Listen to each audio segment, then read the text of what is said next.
gospel. நாம் தொடர்ச்சியாக இந்த சுவிசேஷத்தை குறித்து தியானித்துக் கொண்டிருக்கிறோம். And fivefold gospel. இது 5 சாராம்சம் கொண்ட சுவிசேஷம். And we are dealing sinless life of Jesus Christ. அதில் குறிப்பாக இயேசுவின் பாவமில்லாத வாழ்க்கையை குறித்து தியானிக்கிறோம். And we have studied what are all the areas, and how did he live a sinless life? இயேசு எப்படி பாவமில்லாமல் தன்னுடைய வாழ்வின் எல்லா பகுதிகளிலும் வாழ்ந்தார் என்பதை தியானிக்கிறோம். And we have studied about the temptation of Jesus Christ.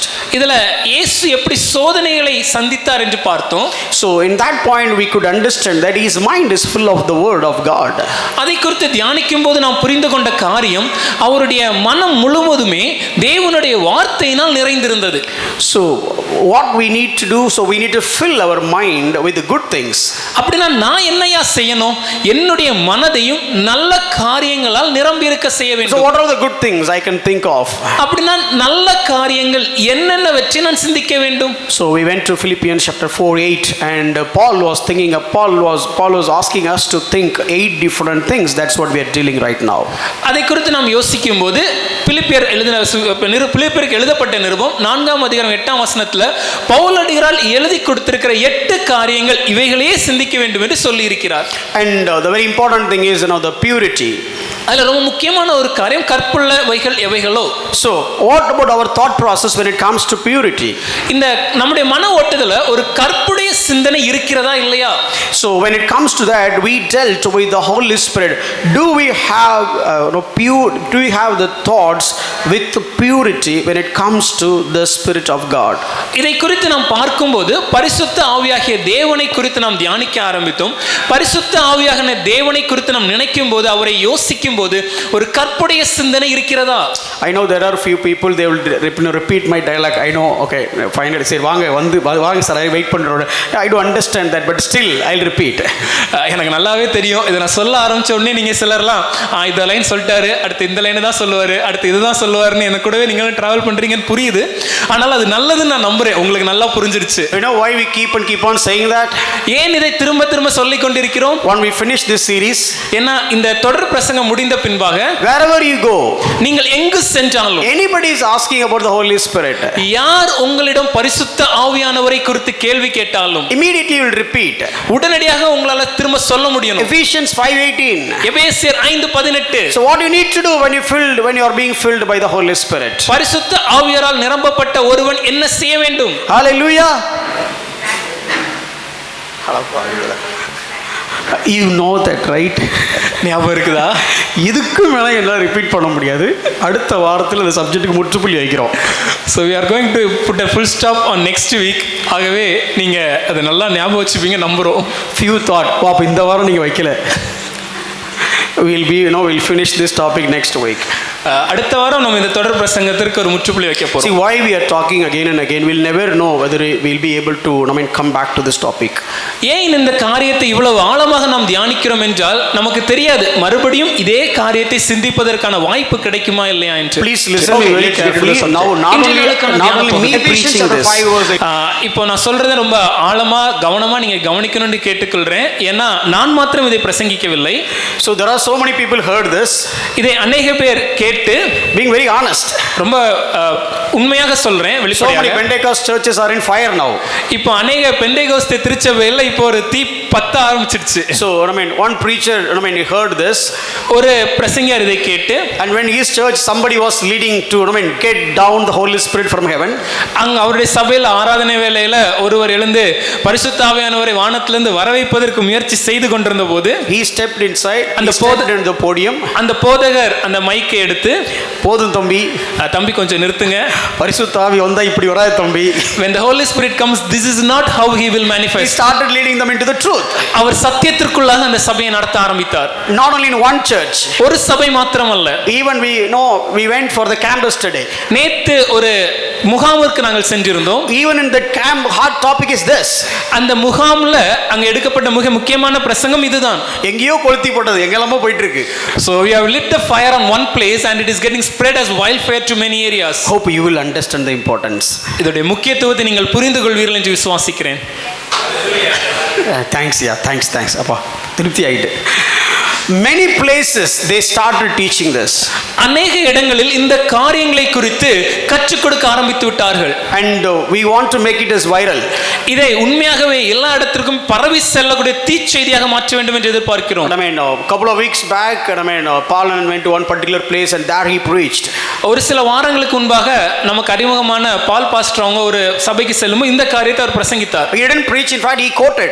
இன்னும் அவர் முழுமையாக பிரசங்கிக்கல, இதை எடுத்துரைத்து அவர் சில காரியங்களை சொன்னார். And it is a Pentecostal culture. அது ஒரு பெந்தேகோஸ்தே கலாச்சார பின்னணி கொண்ட சபை. They are looking, why you guys are doing differently? அவங்க போதகரை பார்த்து ஏன் ஐயா நீங்க கொஞ்சம் வித்தியாசமா நீங்க பேசுறீங்க? When we went to one particular place while we were conducting the pastors conference, we preached this. நாங்கள் ஒரு முறை போதகர்கள் கருத்தரங்குக்கு சென்றபோது இந்த காரியத்தை குறித்து அந்த கருத்தரங்குல போதகர்களுடன் பகிர்ந்து கொண்டோம். Exactly, we didn't preach exactly this topic. இந்த தலைப்பை எடுத்து நாங்கள் நேரடியாக பேசவில்லை. But we didn't show the way they expected. ஆனால் அவர்கள் எதிர்பார்த்த அந்த விதமான ஒரு வெளிப்புற தோற்றத்தின் நிலையை நாங்கள் காண்பிக்கவில்லை. கையை தட்டி ஆவுன்னு அப்படியே சத்தம் போடாம ப்ரீச் பண்ணிட்டு வந்துட்டோம். We went there, we didn't clap and jump and do some gimmicks, but we just went and preached the word. And we got the feedback couple of days back. ஒரு சில நாட்களுக்கு பின்பாக அதை குறித்த ஒரு feedback வந்தது. I think these people are different. இவங்க கொஞ்சம் வித்தியாசமா இருக்காங்களே. And these people preaching is different. இவங்களுடைய பிரசங்கமும் வித்தியாசமா இருக்குது. Not exciting and so on. அது உணர்ச்சி வசப்பட செய்யவில்லை. But something is right. ஆனா ஏதோ சரியா சொல்ற மாதிரி தான் இருக்கு. அப்ப கரெக்ட்டா நடக்குது. Hallelujah. Which means you are on the right track. Hallelujah. Hallelujah. நீங்க சந்தோஷமா இருக்கீங்களா? நான் சந்தோஷமா இருக்கிறேன். I'm not sure if you are happy to hear this, but I am really happy about it. Okay, let's get into the subject. இன்றைய நாளுக்கான தியான பகுதி Ephesians chapter 5 verse 18. எபேசியர் 5ஆம் அதிகாரம் 18வது வசனம். Do not get drunk with wine, for that is debauchery, but be filled with the Spirit. துன்மார்க்கத்துக்கு ஏதுவான மதுபான வெறி கொள்ளாமல் ஆவியினால் நிறைந்து. So what will happen when you being filled with the Holy Spirit? அப்படி என்றால் ஒருவர் பரிசுத்த ஆவியானால் நிரம்பி இருந்தார் என்றால் என்ன நடக்கும்? When it comes to personal life, you will be joyful. நம்ம தனிப்பட்ட வாழ்க்கை குறித்து யோசிக்கும் போது நமக்கு ஒரு சந்தோஷம் உண்டாகும். And you will have the gratitude, thankful. ஒரு ஸ்தோத்திரம் செலுத்தும் ஒரு குணாதிசயம், நன்றி செலுத்துவோம். And you will become a humble person. அது மாத்திரமல்ல தாழ்மையுள்ளவர்களாக இருப்போம். Because you became humble, you will love your wife. நாம் தாழ்மையுள்ள குணாதிசயம் கொண்டவர்களாக மாறினபடியால் நம்முடைய மனைவியை நேசிப்போம். You honor your husband. கணவரை நாம் கனம் செய்வோம். You will not provoke your children. குழந்தைகளை நாம் கோபமூட்ட மாட்டோம். And if you are a children, you will obey to your parents. ஒருவேளை நீங்க குழந்தைகளா இருந்தீங்கன்னா உங்க பெற்றோருக்கு கீழ்ப்படிவீர்கள். And you will obey your master. உங்களுடைய எஜமானுக்கு கீழ்ப்படிவீர்கள். And master, how you need to treat your the workers in a godly way, that we are going to study. ஒரு எஜமானாக இருந்தோம் என்றால் நமக்கு கீழ் பணிபுரிவர்களை ஒரு தேவன் எப்படி நடத்துவாரோ இல்ல தேவ பக்தியோடு நாம் எப்படி நடத்த வேண்டும் என்பதை குறித்து நாம் பார்த்தோம், இன்னும் பார்க்க போறோம். So if you are a spirit filled person, ஆகவே பரிசுத்த ஆவியால் நிரம்பிய மனிதராக நீங்கள் இருந்தால் how to handle the tough task, கடினமான வேலைகளை எப்படி கையாள வேண்டும், from whom you expect a promotion, யாரிடமிருந்து நம்முடைய உயர்வை எதிர்பார்க்க வேண்டும், how do you deal if the task is contradict to the nature and the character and the word of God. தேவனுடைய குணாதிசயத்திற்கும் தேவனுடைய தன்மைக்கும் தேவனுடைய வார்த்தைக்கும் விரோதமாக கொடுக்கப்படும் வேலை இருக்குமே ஆயின் அந்த வேலையை நான் எப்படி கையாள வேண்டும்? I don't know how many of you really remember these three questions. இந்த மூணு கேள்விகள் எத்தனை பேருக்கு ஞாபகம் இருக்கு? Is it safe? அது பாதுகாப்பானதா? Is it majority? எல்லாராலும் ஏற்றுக்கொள்ளப்பட்டதா? Or is it right? இல்ல அது சரியானதா? Always have this mind. இந்த எண்ணம் உடையவர்களாக இருக்க வேண்டும். Anything your conscience is pricking, எப்பெல்லாம் நம்ம மனசாட்சியில ஒரு உறுத்துதல் ஏற்படுதோ make sure that is it right or not. If not, don't do that. உடனே பரிசோதனை செய்யுங்கள், இது சரியானதா இல்லையா என்று. ஒருவேளை சரியில்லாத மாதிரி தோணுச்சுன்னா அதை செய்யாதீங்க. And injustice, how do we need to handle injustice at the workplace? அநீதியை நாம் பார்க்கும்போது நம் வேலை பார்க்கிற இடத்துல ஒரு அநீதி நடந்ததுன்னா அதை எப்படி கையாளணும்? And very important thing last week we studied how to handle the idle time. ரொம்ப முக்கியமான ஒரு விஷயத்தை போன வாரம் நம்ம தியானித்தோம். சும்மா இருந்தோம்னா அந்த சும்மா இருக்கிற நேரத்தை எப்படி செலவு செய்யணும்? Did anyone ever think in the last 1 week I should not be idle? நான் சும்மா இருக்க கூடாது அப்படி யோசிச்ச யாரோ ஒருத்தர் இருந்தா கை தூக்குங்க. வாவ், எழுப்புதல் வந்துருச்சு. Praise God. நானே தட்டுறேன், கையை தட்டுங்களேன். ஏதோ காசு கொடுத்து தட்ட சொல்ற மாதிரியே இருக்கு. That is what really, that is the purpose of the church. சபையுடைய வேலையும் நோக்கமும் இதுவே. That is the purpose of the shepherd. ஒரு மேய்ப்பனின் கடமை இது. That is for the purpose of you to come into the church. நீங்கள் சபைக்கு வருவதற்கான நோக்கமும் இதுதான். Not to warm the seats. இங்க இருக்கைகளை வந்து நிரப்பி இருக்கைகளை உட்கார்வதற்காக அல்ல. இவ்வளவு அழகா மொழிபெயர்த்தார் பாத்தீங்களா? But to get the warmth in the life. வாழ்க்கையிலே ஒரு உஷ்ணத்தை பெற்றுக்கொள்வதற்காக. உஷ்ணத்தை. Fantastic. So the next one is, the last 1 week, I don't know how many of you really think about this idle time. கடந்த ஒரு வாரமாக இந்த சும்மா இருக்கிற இந்த நேரத்தை குறித்து நீங்கள் எத்தனை பேர் யோசிச்சு பார்த்தீங்கன்னு எனக்கு தெரியல. Brother, I don't have much work at workplace. Brother, சகோதரரே, என்னுடைய வேலை பார்க்கிற இடத்துல எனக்கு अनेक வேலைகள் இல்லையே. Look at Jeroboam. யெரொபெயாமை நாம் சோதித்து பார்க்க வேண்டும். A servant, ஒரு வேலைக்காரர், became the master of the servant. வேலைக்காரருக்கு எஜமானானான். And later became a king. பின்னாட்களில் ராஜாவானான். What are all the qualities that he has? அப்படி என்றால் அவனுடைய வாழ்க்கையில் காணப்பட்ட குணாதிசயங்கள் என்ன? Sincere in the work. அவன் வேலையில ஜாக்கிரதை உள்ளவனாக இருந்தான். Diligent. அவன் வேலையில காரிய சமர்த்தன் உள்ளவன். At the right directions. சரியான பாதையில் பயணிப்பவன். And he came to the right place. சரியான இடத்திற்கு வந்து சேரவும் செய்கிறான். Of course his lifestyle was not right later point of time. பின்னாட்களில் அவருடைய வாழ்க்கையை எடுத்து பார்க்கும்போது அது சரியான ஒரு வாழ்க்கையாக இல்லை என்பது உண்மைதான். I'm not asking you to follow the model of Jeroboam, but I want you to look at the ability when it comes to work and how that ability make him to come to know the ultimate utmost position. நான் உங்களிடம் யெரொபெயாம் ஒரு மாதிரியா எடுத்து அதை பின்பற்றுங்கள் என்று நான் சொல்ல வரவில்லை. ஆனால் யெரொபெயாமுடைய வாழ்க்கையிலே காணப்பட்ட காரிய சமர்த்தனாகிய குணாதிசயத்தை பார்த்து அந்த காரிய சமர்த்தனை அவன் காணப்பட்டதினாலே அந்த ராஜ்யத்தின் உச்ச நிலையை அவன் எப்படி அடைந்தான் என்பதை நாம் கற்றுக்கொள்ள வேண்டும். And there are so many verses I have shown when it comes to laziness or idle time. இந்த சோம்பேறியா இருக்கிறத குறித்து இல்ல இந்த நேரத்தை வீணாக செலவழிப்பதை குறித்து நான் अनेक வசனங்களை உங்களுக்கு காண்பித்தேன். So it's all there. இதெல்லாம் நீங்க இந்த டெக்ல பார்க்கலாம். Don't have the slack hand. நாம் சோம்பேறியுடைய கையாளனாக இருக்க கூடாது. You can use slack but don't be a slack hand. வேலை பார்ப்பதற்காக ஸ்லாக் என்கிற டூலை நீங்க பயன்படுத்துறது தப்பு இல்ல. ஆனா சோம்பேறியுடைய கையாக நீங்க இருக்காதீங்க. Don't just have the craving without working. ஐயா, வேலையை செய்யாம வேலையில கிடைக்கும் ஐஸ்வரியத்தை மாத்திரம் எதிர்பார்க்காதீர்கள். So I said this one quote. கடந்த வாரம் ஒரு வாக்கியத்தை சொன்னேன். Mere wish without work won't work. ஐயா, வெறுமனே ஆசைப்படுவது நிமித்தம் மாத்திரமே வேலை செய்யாமல் எந்த ஒரு உயர்வையும் நாம் பெற்றுக்கொள்ள முடியாது. No, quote by an unknown person. யாரோ தெரியாத ஒருவர் சொன்ன ஒரு வாக்கியம். You know who is that unknown person? உங்களுக்கு தெரியும் அந்த தெரியாதவர் யாருன்னு. Write it down. எழுதி வைத்துக் கொள்ளுங்கள். This is what I said evangelically for many times. பல நேரங்களில் என்னுடைய மகளிடம் நான் இதை தான் சொல்லி இருக்கிறேன். Mere wish without work won't work. வேலையே செய்யாம வெறுமன ஆசைப்படுறனால எந்த ஒரு வேலையும் நடக்க போறது இல்ல. Next one, deep sleep. நீ ஆழ்ந்த உறக்கம். Some people they got that privilege and blessing of that sleeping. ஒரு சிலருக்குலாம் இந்த நித்திரங்கிறது ஒரு மிகப்பெரிய ஆசீர்வாதம் போல ஒரு மிகப்பெரிய பாக்கியமாக அவங்க பெற்றிருக்காங்க. மிதிக்கணும்னா கூட அப்ப மிதிச்சுக்கணும் அவனை. Even if you want to smack the person, that is the right time to hit that person. வாங்கி மிதிச்சட எந்திச்சு என்னன்னு கேட்டு திருப்பி படுத்துருவான். Even if you hit the person, they'll get up and ask you what is it pa, and they'll go back to sleep. Don't be like that. ஐயா, அப்படி இருந்துராதீங்க. And don't be like a person who is ready to hunt but not too ready to cook. ஐயா, நான் வேட்டைக்கு போவதற்கு தயாரா இருக்கிறேன், ஆனா வேட்டை ஆடினதை சமைக்க தயாராக இல்லாத ஒரு மனிதனாக இருந்து விடாதீர்கள். All the work we do, all the effort that we do for one reason, for living. நாம் எடுக்கிற எல்லா முயற்சிகளும் நாம் செய்கிற எல்லா வேலைகளும் எதற்காக வென்றால் ஒரே காரணம் தான், வாழ்றதுக்கு. Don't lose your life and run for life. ஐயா, வாழ்க்கையை தொலைச்சி வாழ்க்கைக்கு தேவையானதை மட்டும் நாடி ஓடாதீங்க. Spend enough time with the family. குடும்பத்தோட நேரம் செலவழியுங்கள். Because you are living, you are earning, you are fighting, you are hunting for your family. ஏனென்றால் நீங்கள் வேலை செய்வது, நீங்கள் ஓடுவது, நீங்கள் உழைப்பது, நீங்கள் வேட்டையாடுவது எல்லாம் எதுக்காகனா குடும்பத்திற்காக. And don't be lazy. Little sleep for 2 minutes. அதே போல சோம்பேறியா இருக்காதீங்க. 2 நிமிஷம் தூங்கிக்கிறேன். அந்த 7 மணி நேரம் தூங்காதல 2 நிமிஷம் தூங்கி என்ன பண்ண போற? I have not slept for 7 hours, and if I couldn't get enough sleep at that much hours, how will I get in 2 minutes? Even I preach this, but still I couldn't execute this in my home. ஒருவேளை இத பிரசங்கம் பண்ணா கூட வீட்ல இத என்னால செயல்படுத்த கொஞ்சம் கஷ்டமா தான் இருக்கு. Not for my sake. எனக்காக இல்ல. Don't ask me who is that. யாருன்னு முடிஞ்சோனே என்கிட்ட வந்து கேட்காதீங்க. Later point I will discuss. அது பொறுமையா நான் சொல்றேன். 2 minutes daddy. ஐயோ சொல்லிட்டேனே. 2 minutes. அப்பா 2 நிமிஷம். One day. Don't do that. அதை செய்யாதீங்க. And I said no, there are so many people are like the door. அதுல பல பேர் நம்ம போனவரை பார்த்தோம் அந்த கதவு மாதிரி இருப்பாங்க. In this room the most active person is the door. இந்த அறையிலே மிகவும் அதிகமாக சுறுசுறுப்பாக இருக்கிறது எதுனா அந்த கதவு தான். Especially 8:45 to 9:45 the door is always active. ஒரு 8:45 ல இருந்து 9:45 வரைக்கும் அந்த கதவு ரொம்ப சுறுசுறுப்பா வேலை செய்யும். There are some people morning so active.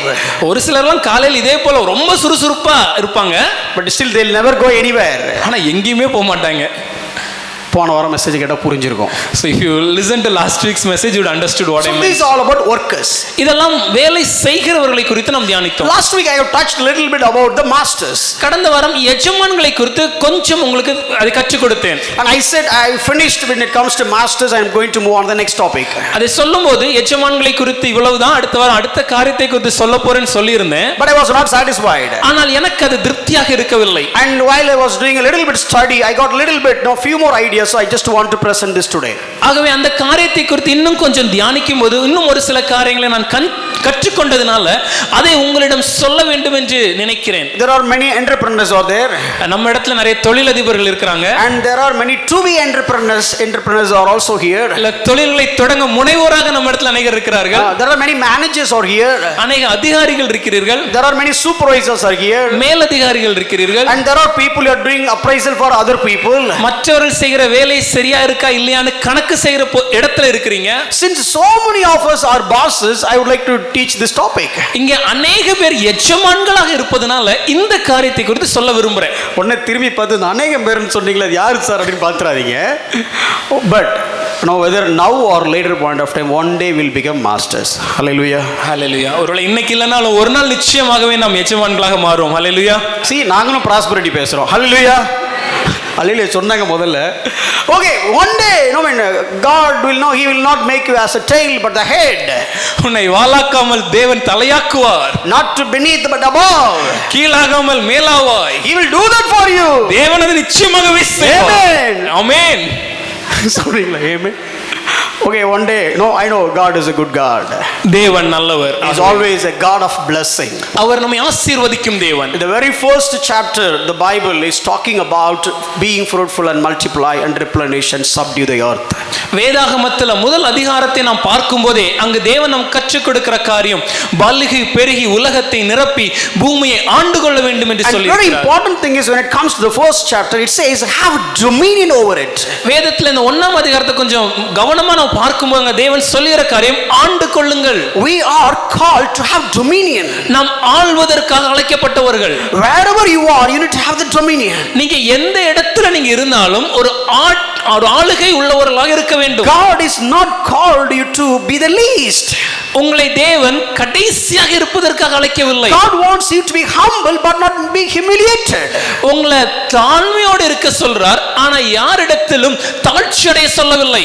Don't have the pride, don't have the superiority complex, whereas don't have the inferiority complex. ஐயா நம்ம இடத்துல பெருமை இருக்க கூடாது, நம்ம ஒரு இருமாப்பு இருக்க கூடாது. அதே நேரத்துல நாம் ஒரு குறைந்த மனப்பான்மையுடையவர்களாக நாம் இருக்க கூடாது. தாழ்வு மனப்பான்மையுடைய இருக்க கூடாது. So always have the confidence God has called me to have the dominion.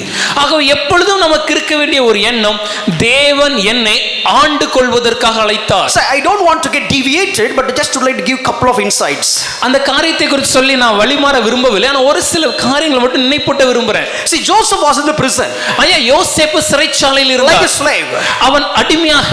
And not only like a slave, he was there in the confinement. இன்னும் அடிமையாக மாத்திரம் இல்ல, ஒரு ராஜாக்களுக்கு விரோதமாக அதிகமாக குற்றம் செயல் வைக்கக்கூடிய சிறைச்சாலை. Suddenly one day God up and rise. திடீரென்று ஒரு நாள் அவர் உயர்த்தப்படுகிறார். Okay, got the dream. This guy has got the dream. இப்போ ஒருவருக்கு இப்போ ஒரு சொப்பனம் வருது. God revealed the meaning.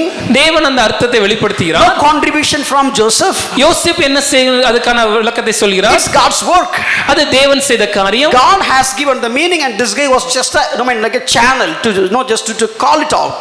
தேவன் அந்த விளக்கத்தை யோசேப்புக்கு தெரியப்படுத்துகிறார். யோசேப்பு ஒரு வாய்க்காலாக ஒரு கருவியாக அந்த செய்தியை விவரிக்கிறார். வேலை முடிஞ்சது, யோசேப்பு நீ கிளம்பு. Joseph, your work is over, you can leave. Call all the administrators of the province of Egypt. இந்த எகிப்து பிராந்தியத்தில் இருக்கிற எல்லா பிரதானிகளையும் வரவழைத்து. That is why the Pharaoh could have acted. அப்படிதானே பார்வோன் அன்னைக்கு நடந்திருக்க வேணும். And this man was a young man. இவர் ஒரு சின்ன பையன், ஒரு வாலிபன். 30 வயதில் இருக்கிற ஒரு வாலிபன். So this guy said, okay, can you take off the finance minister role of this entire province? இந்த முழு எகிப்து பிராந்தியத்துடைய நிதி அமைச்சராக நீங்கள் செயல்பட முடியுமா? Did you have any prayer experience? இதுக்கு முன்பாக முன் அனுபவம் இருக்கிறதா? Or did you study any financial courses? ஏதாவது பொருளாதாரம் இப்படிப்பட்ட கல்விகளை கற்று தேர்ந்தவர்களா? Have you cleared any UPSC exams? ஏதாவது UPSC எக்ஸாம் நீங்க கிளியர் பண்ணிருக்கீங்களா? Nothing. இல்லையா? He would have said, sorry sir, actually I didn't study all that. அவர் என்ன சொல்லிருக்கணும்? ஐயா இல்லையா, இதெல்லாம் கஷ்டம், எனக்கு ஒண்ணும் தெரியாதையா, முடியாதுன்னு சொல்லிருக்கணும். சார் காசே பார்க்காதவன் சார், நான் எப்படி சார் கணக்கு பார்த்து எல்லாத்துக்கும் கொடுக்கிறது? I have not even touched money, how can you help me, ask me to handle money? I was wondering. நான் இதை குறித்து ஆச்சரியப்படுகிறேன். Such a huge responsibility. அவ்வளவு மிகப்பெரிய ஒரு காரியம். Such a huge task. இவ்வளவு மிகப்பெரிய வேலை. Such a huge task, huge responsibility has given by the king of the superpower. இவ்வளவு மிகப்பெரிய வேலையும் இவ்வளவு மிகப்பெரிய கடமையும் உலக சாம்ராஜ்யத்தின் தலைவரிடமிருந்து அவருக்கு கொடுக்கப்படுகிறது. To whom? யாருக்கு? A slave. ஒரு அடிமைக்கு. And the slave was not hesitated. அந்த அடிமை அதை ஏற்றுக்கொள்ள அவர் யோசிக்கவில்லை. And the slave was not asking, okay, give me a couple of days time, let me pray and ask God and tell me, I will tell you the decision. ஐயா எனக்கு 2 நாள் நேரம் கொடுக்க முடியுமா, நான் போய் என் தேவனிடத்துல கேட்டு வந்து சொல்றேன்னு சொல்லிட்டு அந்த அடிமை அப்பொழுது நேரம் கேட்கவில்லை. Have the kingdom mentality. ஒரு ராஜ்யத்தின் உள்ளவர்களுக்குரிய மன ஓட்டம் நமக்கு இருக்க வேண்டும். The moment he said, அவர் சொன்ன உடனே, the next moment he took the charge of it. அடுத்த கணமே அந்த பொறுப்பை அவர் ஏற்றுக்கொண்டார். Where did he get the courage? இந்த தைரியம் எங்கிருந்து வந்தது? Where did he receive that confidence? இப்படிப்பட்ட தைரியத்தை எங்கிருந்து பெற்றுக்கொண்டார்? Oh, I should not disappoint them. நான் இவர்களை ஏமாற்றி விடக் கூடாது. If I take the responsibility and if I fail the king, everybody will starve to death. நான் இந்த பொறுப்பை ஏற்றுக்கொண்டு ராஜாவை ஒருவேளை நான் சரியான விதத்தில் திருப்திப்படுத்தவில்லை என்றால், ஏமாற்றி விட்டேன் என்றால் எல்லாரும் பஞ்சத்திலே மடிந்து போவார்களே. Look at the mentality. ஆனா யோசேப்போட மன ஓட்டத்தை பாருங்க. Not inferior, தாழ்வு மனப்பான்மை அல்ல, not superior, பெருமை அல்ல, but have the mentality of having dominion over it. ஆனா ஒரு சமநிலையோடு எல்லாவற்றின் மேலும் ஆண்டு கொள்ளும் மனப்பான்மை. ரொம்ப சிம்பிளா சொல்ல போனா, நாளையில இருந்து ஃபாரோவா இருக்க ரெடியானா ரெடி சார் அப்படினா. In a very simple terms, it's like they are asking, are you ready to be Pharaoh from tomorrow? And he said, yes, I am. Think. யோசிங்க. This is what God's model. இதுதான் தேவனுடைய மாதிரி. Don't think low about yourself. உங்களை குறித்து தாழ்வு மனப்பான்மையோடு இருக்காதீர்கள். Look at the mirror. கண்ணாடியை பார்க்கும்போது and look at yourself. உங்களை நீங்கள் பார்க்கும்போது you know who you are. நீ யாருன்னு உனக்கு தெரியுமா? who you are in Christ. கிறிஸ்துவுக்குள்ள நீ யார்? That is what your identity. அதுதான் உன்னுடைய அடையாளம். How the world see you, that doesn't matter. உலகம் உன்னை எப்படி பார்க்கிறது என்பது உன்னுடைய அடையாளம் அல்ல. How do you see yourself in and through Jesus Christ? ஆனால் இயேசு கிறிஸ்துவிற்குள்ளாக நீ எப்படிப்பட்டவன் என்று நீ உன்னை பார்க்கிறாயோ அதுவே முக்கியம். You can see this pattern throughout the Bible. வேதம் முழுவதுமாகவே இந்த காரியத்தை பார்க்க முடியும். Let me tell you one more example just to move on. இன்னொரு உதாரணம் சொல்லி நான் கடந்து போக விரும்புகிறேன். David was a little boy. David was a little boy. தாவீது ஒரு சிறு வாலிபன். Came for the place of battle to just watch what's happening. அந்த போர்க்களத்திற்கு அவன் வந்ததின் நோக்கம் அங்க போர்க்களத்துல என்ன நடக்குதுன்னு தெரிந்து கொள்ள. Oh, much interested maybe. ஒருவேளை எப்படி இருக்குதுன்னு பார்க்கலாம் வந்திருக்கலாம். So just came and given the food and he has to leave right now. அங்க வருகிறான், அந்த உணவை கொடுத்துவிட்டு அவன் திரும்ப தன் இடத்திற்கு போக வேண்டும். And they said there is a big fight is going on. அங்க மிகப்பெரிய ஒரு சண்டை நடக்குது. Oh, it's Goliath, 11 feet. ஐயா 11 அடி உயரமுள்ள ஒரு Goliath, minimum more than 9 feet. குறைஞ்சது 9 அடி மேலேயாவது இருக்கணும். And look at his dress. அவனுடைய உடைய பாருங்களேன். The armor weight is approximately 45 kgs. அவன் போட்டிருந்த அந்த ஆயுத அந்த 45 கிலோக்கு மேல அவன் போட்டிருந்த ட்ரெஸ்ஸே இருக்கும். And the armor that he had, the weapon that he had, the spear that he had, அவன் கையில வைத்திருந்த ஈட்டி, the head of the spear is approximately 6 kgs. அந்த ஈட்டியோட அது கூர்மையானது தலை மாத்திரமே கிட்டத்தட்ட 6 கிலோ. நமக்கு இதுக்கு சம்பந்தமே இல்ல. That's no connection between that and us. Why should I hear? ஏன் நாங்க போனோம்? Why am I here? ஏன் இங்க இருக்கிறேன்? No. இல்லையா, that is for the normal person. அது ஒரு சாதாரண ஒருவனுக்காக இருக்கலாம். I belong to the covenant. ஆனால் நான் உடன்படிக்கை பண்ணப்பட்டவன். I have the dominion mentality in my heart, in my head. என்னுடைய இருதயத்திலே ஆளுகை செய்யக்கூடிய மனோபாவத்தை தேவன் கொடுத்திருக்கிறார். Who taught him all the war strategies? இந்த போர் யுக்திகளை அவனுக்கு யார் கற்றுக் கொடுத்தார்? Let me tell you a secret. ஒரு சீக்ரெட் உங்களுக்கு சொல்றேன் ரகசியமா. David expanded the territory for 10 times greater than what Saul had given. சவுலிடம் இருந்து என்ன ராஜ்யபாரத்தை பெற்றுக்கொண்டாரோ அதை விட 10 மடங்கு அந்த ராஜ்யபாரத்தை தாவீது பெரிதாக விரிவாக்கினார். Here Saul was telling to David, you don't have any experience with respect to war, don't go for it. ஆனா இந்த இடத்துல சவுல் தாவீதிடம் என்ன சொல்கிறார் என்றால், உனக்கு இந்த போர்ல எந்த விதமான முன் அனுபவம் இல்லை, ஆகையால் நீ செல்ல வேண்டாம். யார பார்த்து சொன்னாரு? David, who doesn't know anything about war. This information was said by Saul to David. எந்த போர் முன் அனுபவம் இல்லாத தாவீதிடம் சொல்லப்பட்ட காரியம். But you know what is the future of David? ஆனா தாவீதோட எதிர்காலம் என்ன தெரியுமா? When he was about to build the temple, அவன் அந்த தேவனுடைய ஆலயத்தை கட்ட முயற்சிக்கும் போது God came and told him, தேவன் வந்து சொல்கிறார், David, you have done so many wars. தாவீது, நீ அநேக போர்களை செய்தவன். Look at the transformation. இந்த மாறுபான காரியத்தை நீங்கள் பாருங்கள். Have that confidence. இந்த ஒரு தைரியம் நமக்கு இருக்கணும். Have that zeal. இந்த வைராக்கியம் இருக்க Don't வேண்டும். put your head low.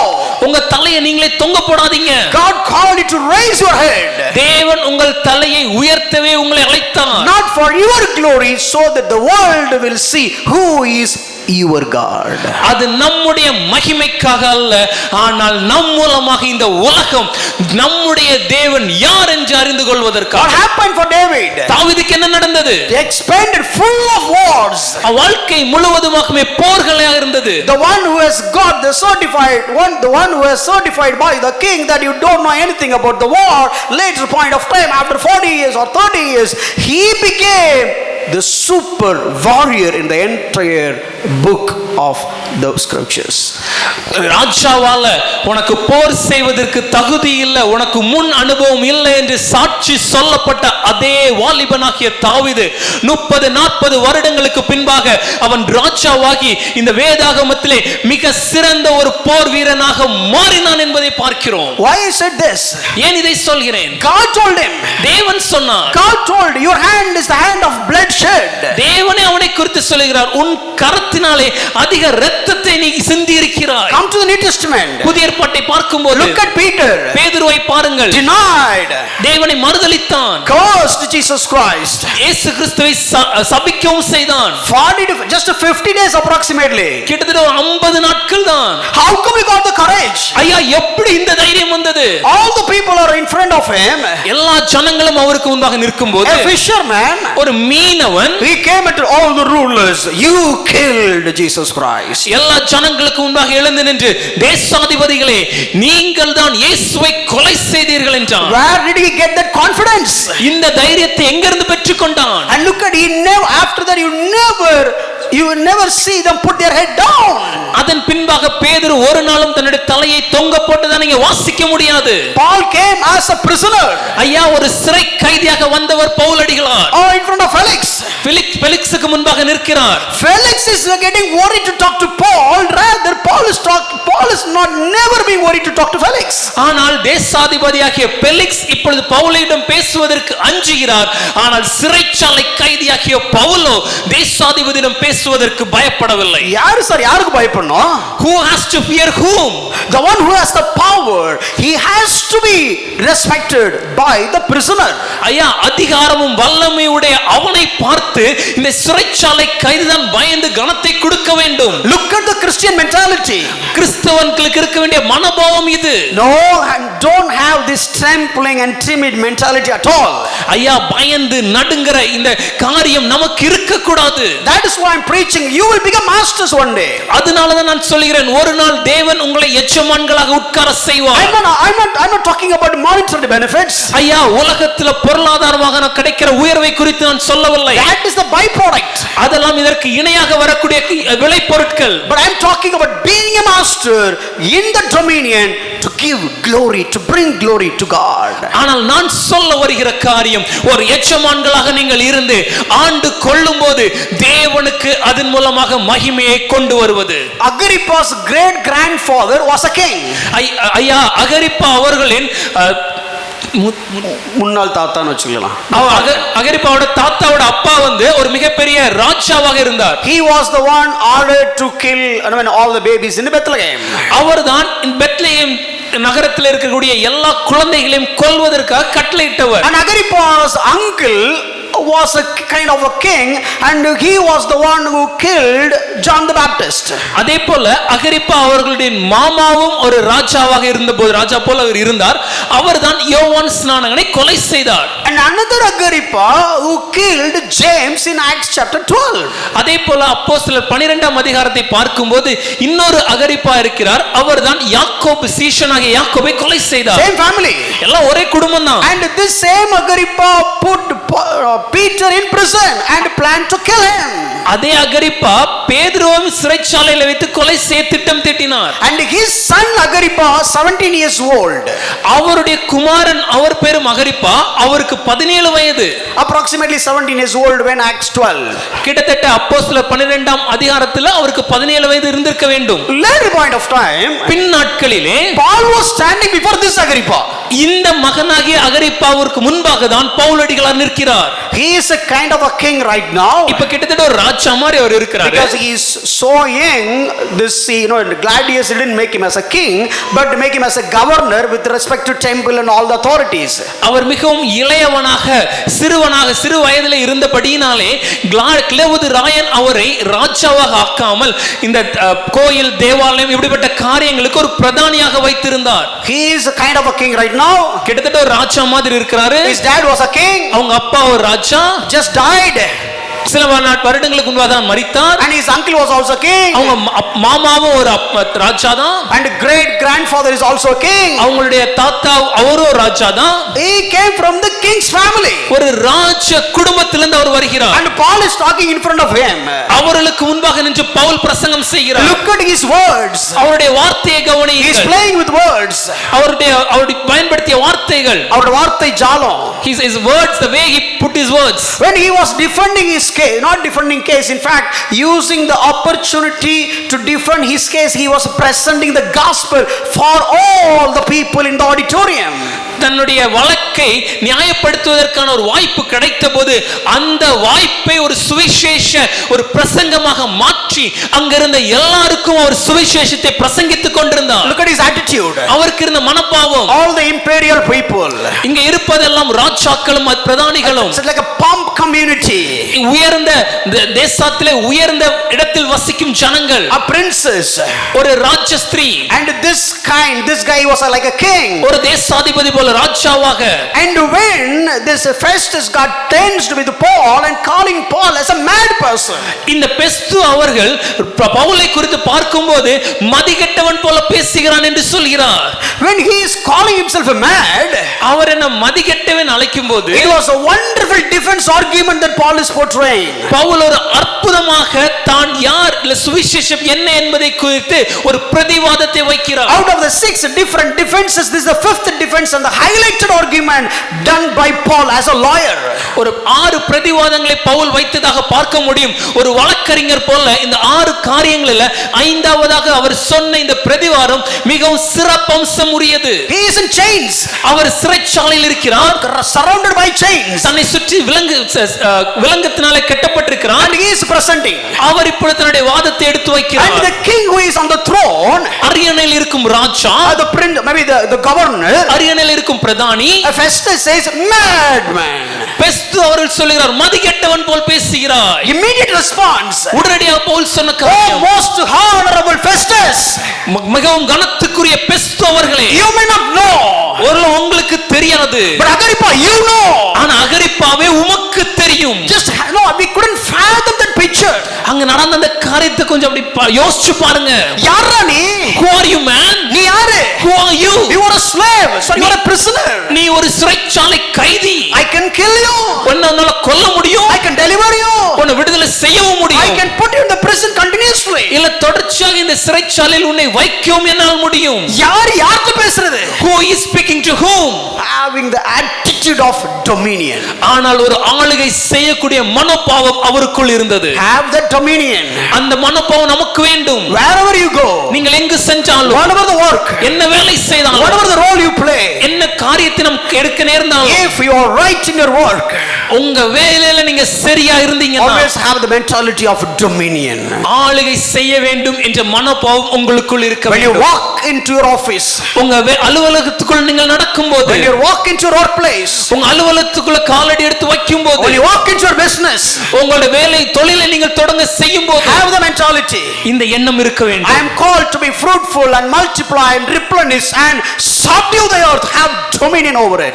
நான் எதற்காக அழைக்கப்பட்டிருக்கிறேன் என்றால், பலுகி பெருகி உலகத்தை நிரப்பி இந்த உலகத்தை ஆண்டு கொள்வதற்காக. Have the dominion mind. இந்த ஆண்டு கொள்ளக்கூடிய மனப்பாவம் இருக்க வேண்டும். Be humble, ஐயா தாழ்மையா இருவேன், கண்டிப்பா வேணும். but don't ever be humiliated. ஆனா தாழ்ச்சி அடையணும்னு அவசியம் இல்ல. No, be confident, தைரியமா இருங்க. but don't ever have that pride attitude. ஆனா எந்த சூழ்நிலையிலும் பெருமையோடு இருக்காதீங்க. So we are called to be masters. ஆகவே நான் எஜமான்களாக இருக்க அழைக்கப்பட்டிருக்கிறோம். That is why Paul is writing, oh masters, I want you also listen. ஆகவே தான் பவுலடிகளார் எழுதும்போது, எஜமான்களே நீங்கள் இதை குறித்து கவனியுங்கள் என்று So we need to எழுதுகிறார். understand that. அதை நாம் புரிந்து கொள்ள வேண்டும். Maybe today you are a worker, ஒருவேளை இன்னைக்கு நீங்க வேலையாளா இருக்கலாம், or today you may be like a servant. ஒருவேளை வேலைக்காரராக இருக்கலாம். Don't ever imagine that, or don't ever dream that your life will be like this. ஆனா ஐயா என் வாழ்க்கை இப்படியே போயிருமா, நான் இப்படியே தான் இருப்பேன்னு சொல்லி என்னைக்குமே தயவு செய்து நினைக்காதீங்க. God will raise your head. தேவன் உங்கள் தலையை உயர்த்துவார். Who knows? யாருக்கு தெரியும்? God will put you on the throne in the place of Pharaoh. பார்வோனுக்கு பதிலாக அந்த அரியணையில் உங்களை உட்கார செய்யலாமே. Or else who knows, one day you will be standing before kings. இல்லை என்றால் யாருக்கு தெரியும், ஒரு நாள் ராஜாக்களுக்கு முன்பாக நீங்கள் இருக்கலாமே. Don't have the mentality of inferior, but have the mentality of dominion and speak boldly. தாழ்வு மனப்பான்மையோடு இருக்காதீர்கள், தைரியமாக ஆளுகை செய்கிறவன் என்ற மனப்பான்மையோடு தைரியமாக பேசுங்க. How many of you believe that God can do that in our lives? எத்தனை பேர் நம்புறீங்க தேவன் இதை நம்முடைய வாழ்க்கையில் செய்ய முடியும்? Hallelujah. Hallelujah. Have that mental picture. இந்த ஒரு காரியத்தை மனதில் ஒரு காட்சிப்படுத்த வேண்டும். There are so many preachers, they went and spoke to the presidents and princes because they couldn't handle the problem apart discussing from or with them. அநேக தேவ மனிதர்களுடைய வாழ்க்கைகளை பார்க்கும்போது ராஜாக்களாலும் தேவனுடைய அந்த தேசத்தின் அதிபதிகளாலும் செய்ய முடியாததை சமாளிக்க முடியாத பிரச்சனைகள் வரும்போது இந்த தேவ மனிதர்கள் அவரிடம் சென்று ஆலோசனை கொடுத்து பேசியதை நாம் பார்க்கிறோம். Have that mentality. அந்த ஒரு எண்ணம் So இருக்கணும். if you are a master, நீங்கள் எஜமானா இருந்தீங்கன்னா, or you like to be a master, இல்ல எஜமானாக மாற போகிறீர்கள் you என்றால் need to learn this. இதை கற்றுக்கொள்ள வேண்டும். That is why I just want to teach that today. ஆகவே இந்த காரியத்தை உங்களோட கற்றுக் கொடுக்க விரும்புகிறேன். Oh no, you are being filled with the Holy Spirit. நீங்கள் பரிசுத்த ஆவியால் நிரம்பி So இருக்கிறீர்கள். masters, what do you need to do? ஆகவே எஜமான்களே நாம் என்ன செய்ய வேண்டும்? Ephesians chapter 6 verse 9. எபேசியர் 6வது அதிகாரம் 9வது வசனம். Look at this verse, I'll just read it for you. இந்த வசனத்தை நான் உங்களுக்காக வாசிக்கிறேன், நீங்கள் கவனியுங்கள். Masters, எஜமான்களே do do the same to them. அப்படியே நீங்களும். Means what? அப்படின்னா என்ன அர்த்தம்? So for whatever you have learned as a servant, as a slave, what you need to do, the same thing masters you also need to do. எஜமான்களே, இதுவரைக்கும் நீங்க ஒரு வேலைக்காரர் எப்படி இருக்கணுங்கிறதெல்லாம் நீங்க கற்றுக்கொண்டீர்களே, நீங்கள் அறிந்த எல்லா காரியங்களின் படியையும் ஒரு எஜமான்களாக நீங்களும் இருக்க வேண்டும். Don't threaten them. அவங்கள கோபமூட்டாதீங்க. Don't threaten them. It's something மிரட்டாதீங்க. Don't threaten them. So basically why Bible say that? ஏன் வேதம் இதை சொல்கிறது? See, I know there was a problem in one college. நான் அறிந்திருக்கிறேன், ஒரு கல்லூரியில் ஒரு பிரச்சனை ஏற்பட்டது. This guy, all the students are watching. அப்ப அங்க இருந்த எல்லா அந்த கல்லூரியில் இருந்த எல்லா மாணவர்களும் அதை பார்த்து கொண்டிருந்தார்கள். One gang came and attacked one guy. ஒரு கூட்டமாக ஒரு சில வாலிபர்கள் வந்து ஒரு மாணவனை தாக்கினார்கள். And this guy was just so humbling and getting all the beatings. அப்போ அந்த அடியெல்லாம் வாங்கும்போது அந்த தனியா இருந்த அந்த மாணவன் தாழ்மையாக எல்லா அடிகளையும் வாங்கி கொண்டிருந்தான். And he said, okay, no, they said, okay, go and get that. அப்ப அவங்க சொன்னாங்க, எப்ப அதை எடுத்துட்டு வா. I don't want to reveal all the details, but something is related. Okay, this guy has to go and get something from somebody. நான் முழுமையாக எல்லா விளக்கமாக அதை சொல்ல விரும்பவில்லை காரியங்களை விரிவாக. ஆனா என்னன்னா, இந்த பையன் போய் இன்னொருவரிடம் ஒரு சில காரியங்களை பெற வேண்டும். So he has got all the beatings. அவனை நல்லா அடிச்சிட்டாங்க. And he just went, okay, let me get it. அவன் சொன்னா, இப்ப நான் போய் வாங்கிட்டு வந்துறேன். He went to the other place. அவன் அந்த இன்னொரு இடத்துக்கு சென்றான். And people are following him. மற்றவர்கள் அவனை பின்தொடர்ந்தார்கள். It's all happening inside the college. இதெல்லாம் இந்த கல்லூரிக்குள்ள நடந்தது. This guy went there. அவன் அந்த இடத்துக்கு சென்று, and then he started beating that guy. அவன் அங்க போய் அங்க இருக்கவன அடிக்க ஆரம்பிச்சான். Oh, give me that. எனக்கு அத கொடு. This guy here is like a slave getting all the beatings.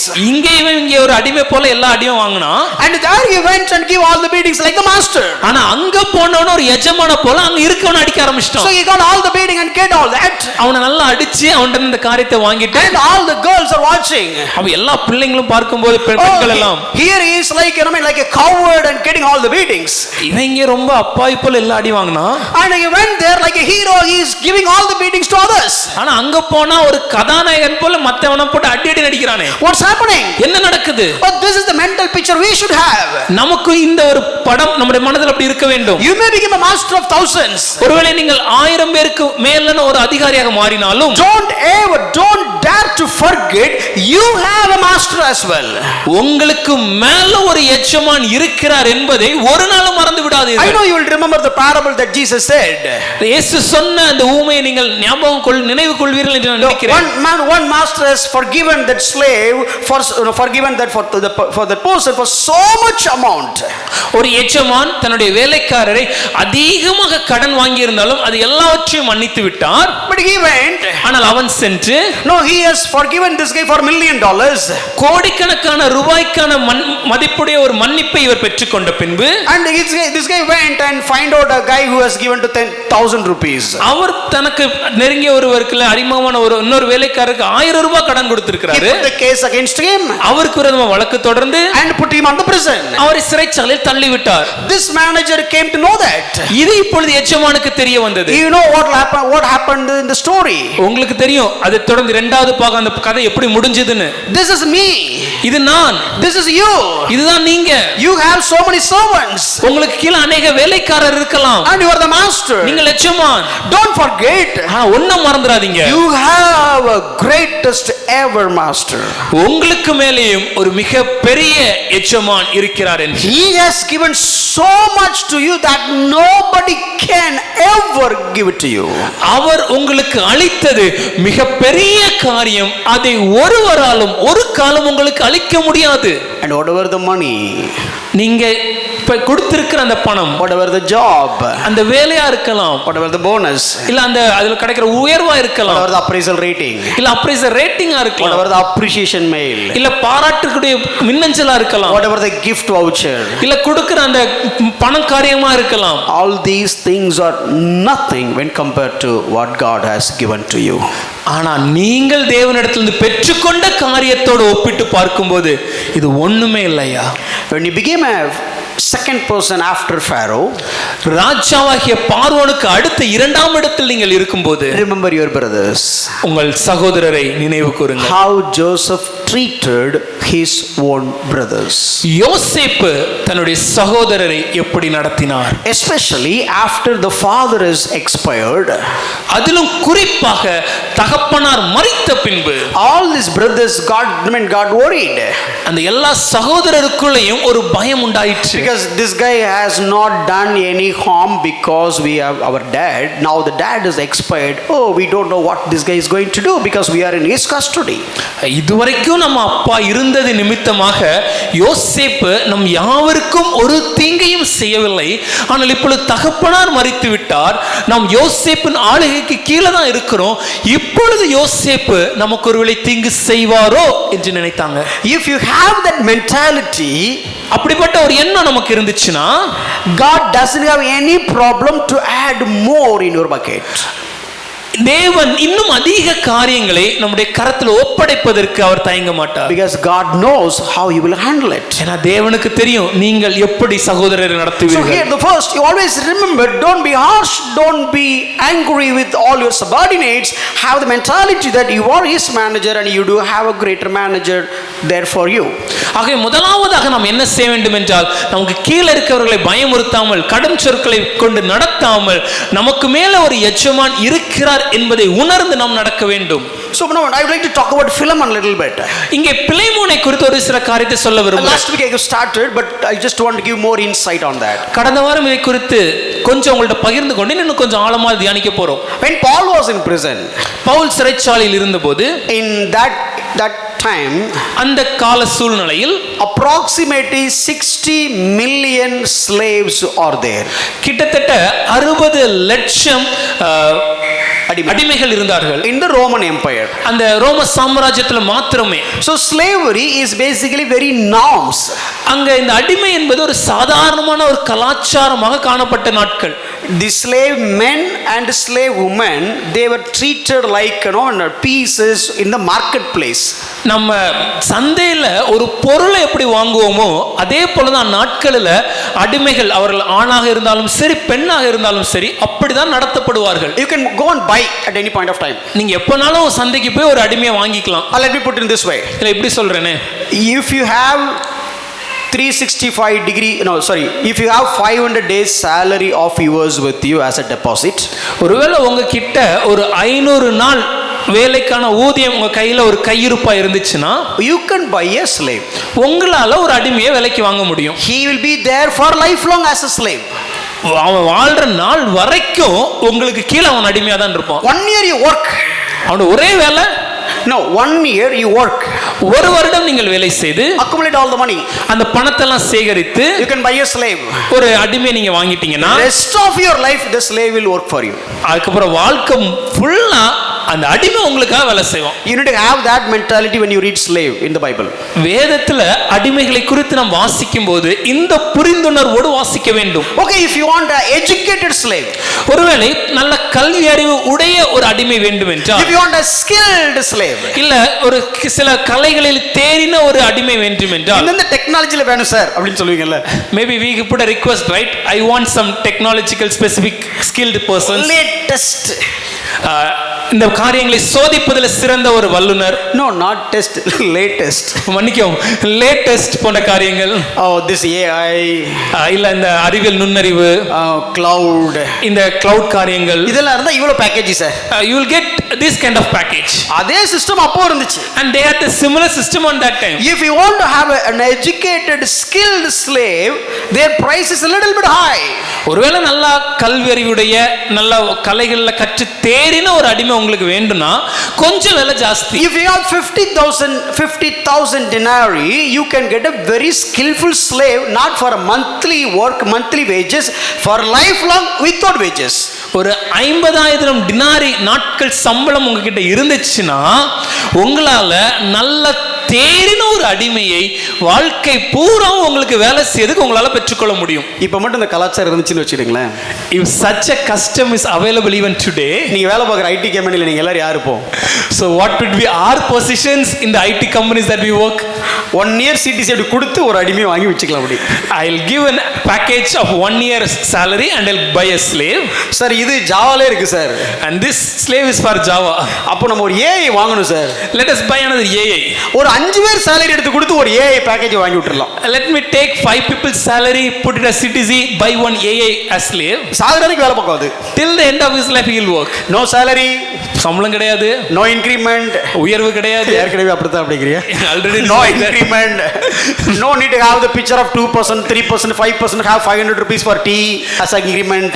ஒரு 2% 3% 500 ரூபாய் கொடுத்து டீக்கு மட்டும் கொடுக்கிற பதவி உயர்வு இதெல்லாம் no worries, எந்த கவலையும் இல்ல. they can have the slave like that. அப்படிப்பட்ட ஒரு அடிமை அவங்களால பெற்றுக்கொள்ள முடியும். And if the slave jump to other company, ஒருவேளை அந்த அடிமை இன்னொரு கம்பெனிக்கு ஜம்ப் பண்ணாருன்னா, you cannot give just 3 months notice.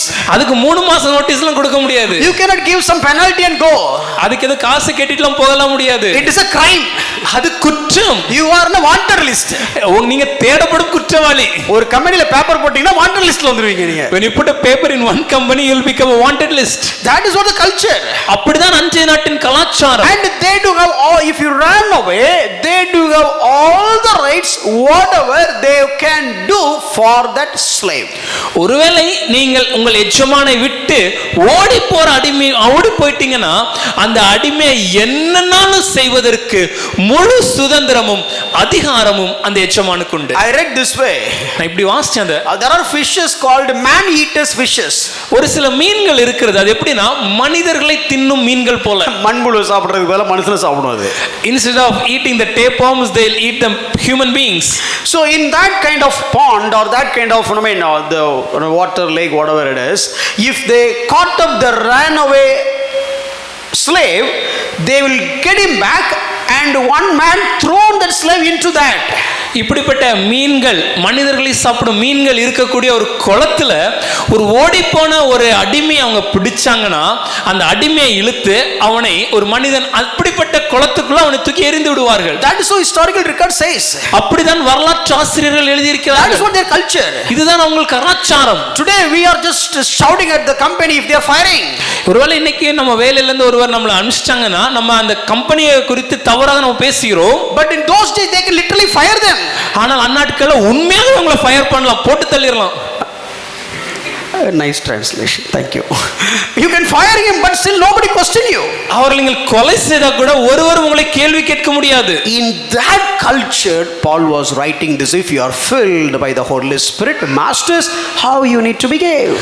இப்படிப்பட்ட ஒரு கலாச்சார பின்னணியில் இருக்கக்கூடிய எஜமான்களுக்கு பவுல் அடிகளார் எழுதும்போது பரிசுத்த ஆவியினாலே ஒரு எஜமான் நிரம்பி இருந்தார் என்றால் அவர் எப்படி இருக்க வேண்டும். And he filled with the Holy Spirit. பரிசுத்தால் நிரம்பி இருக்கிறீர். Now Onesimus and Philemon. இப்பொழுது ஒனேசிமும் பிலேமோனும் இருக்கிறார்கள். Paul is taking, Paul is using that opportunity and explain. Pavul இந்த காரியத்தை ஒரு வாய்ப்பாக பயன்படுத்தி சில காரியங்களை விவரிக்கிறார். So I put in this way. நான் அதை இப்படி சொல்றேனே. Onesimus is a worker. ஒனேசிம் என்பவன் ஒரு வேலையாள். And Philemon is the boss. Philemon என்பவன் ஒரு எஜமான். So now look at what are the principles that we can learn from that one chapter.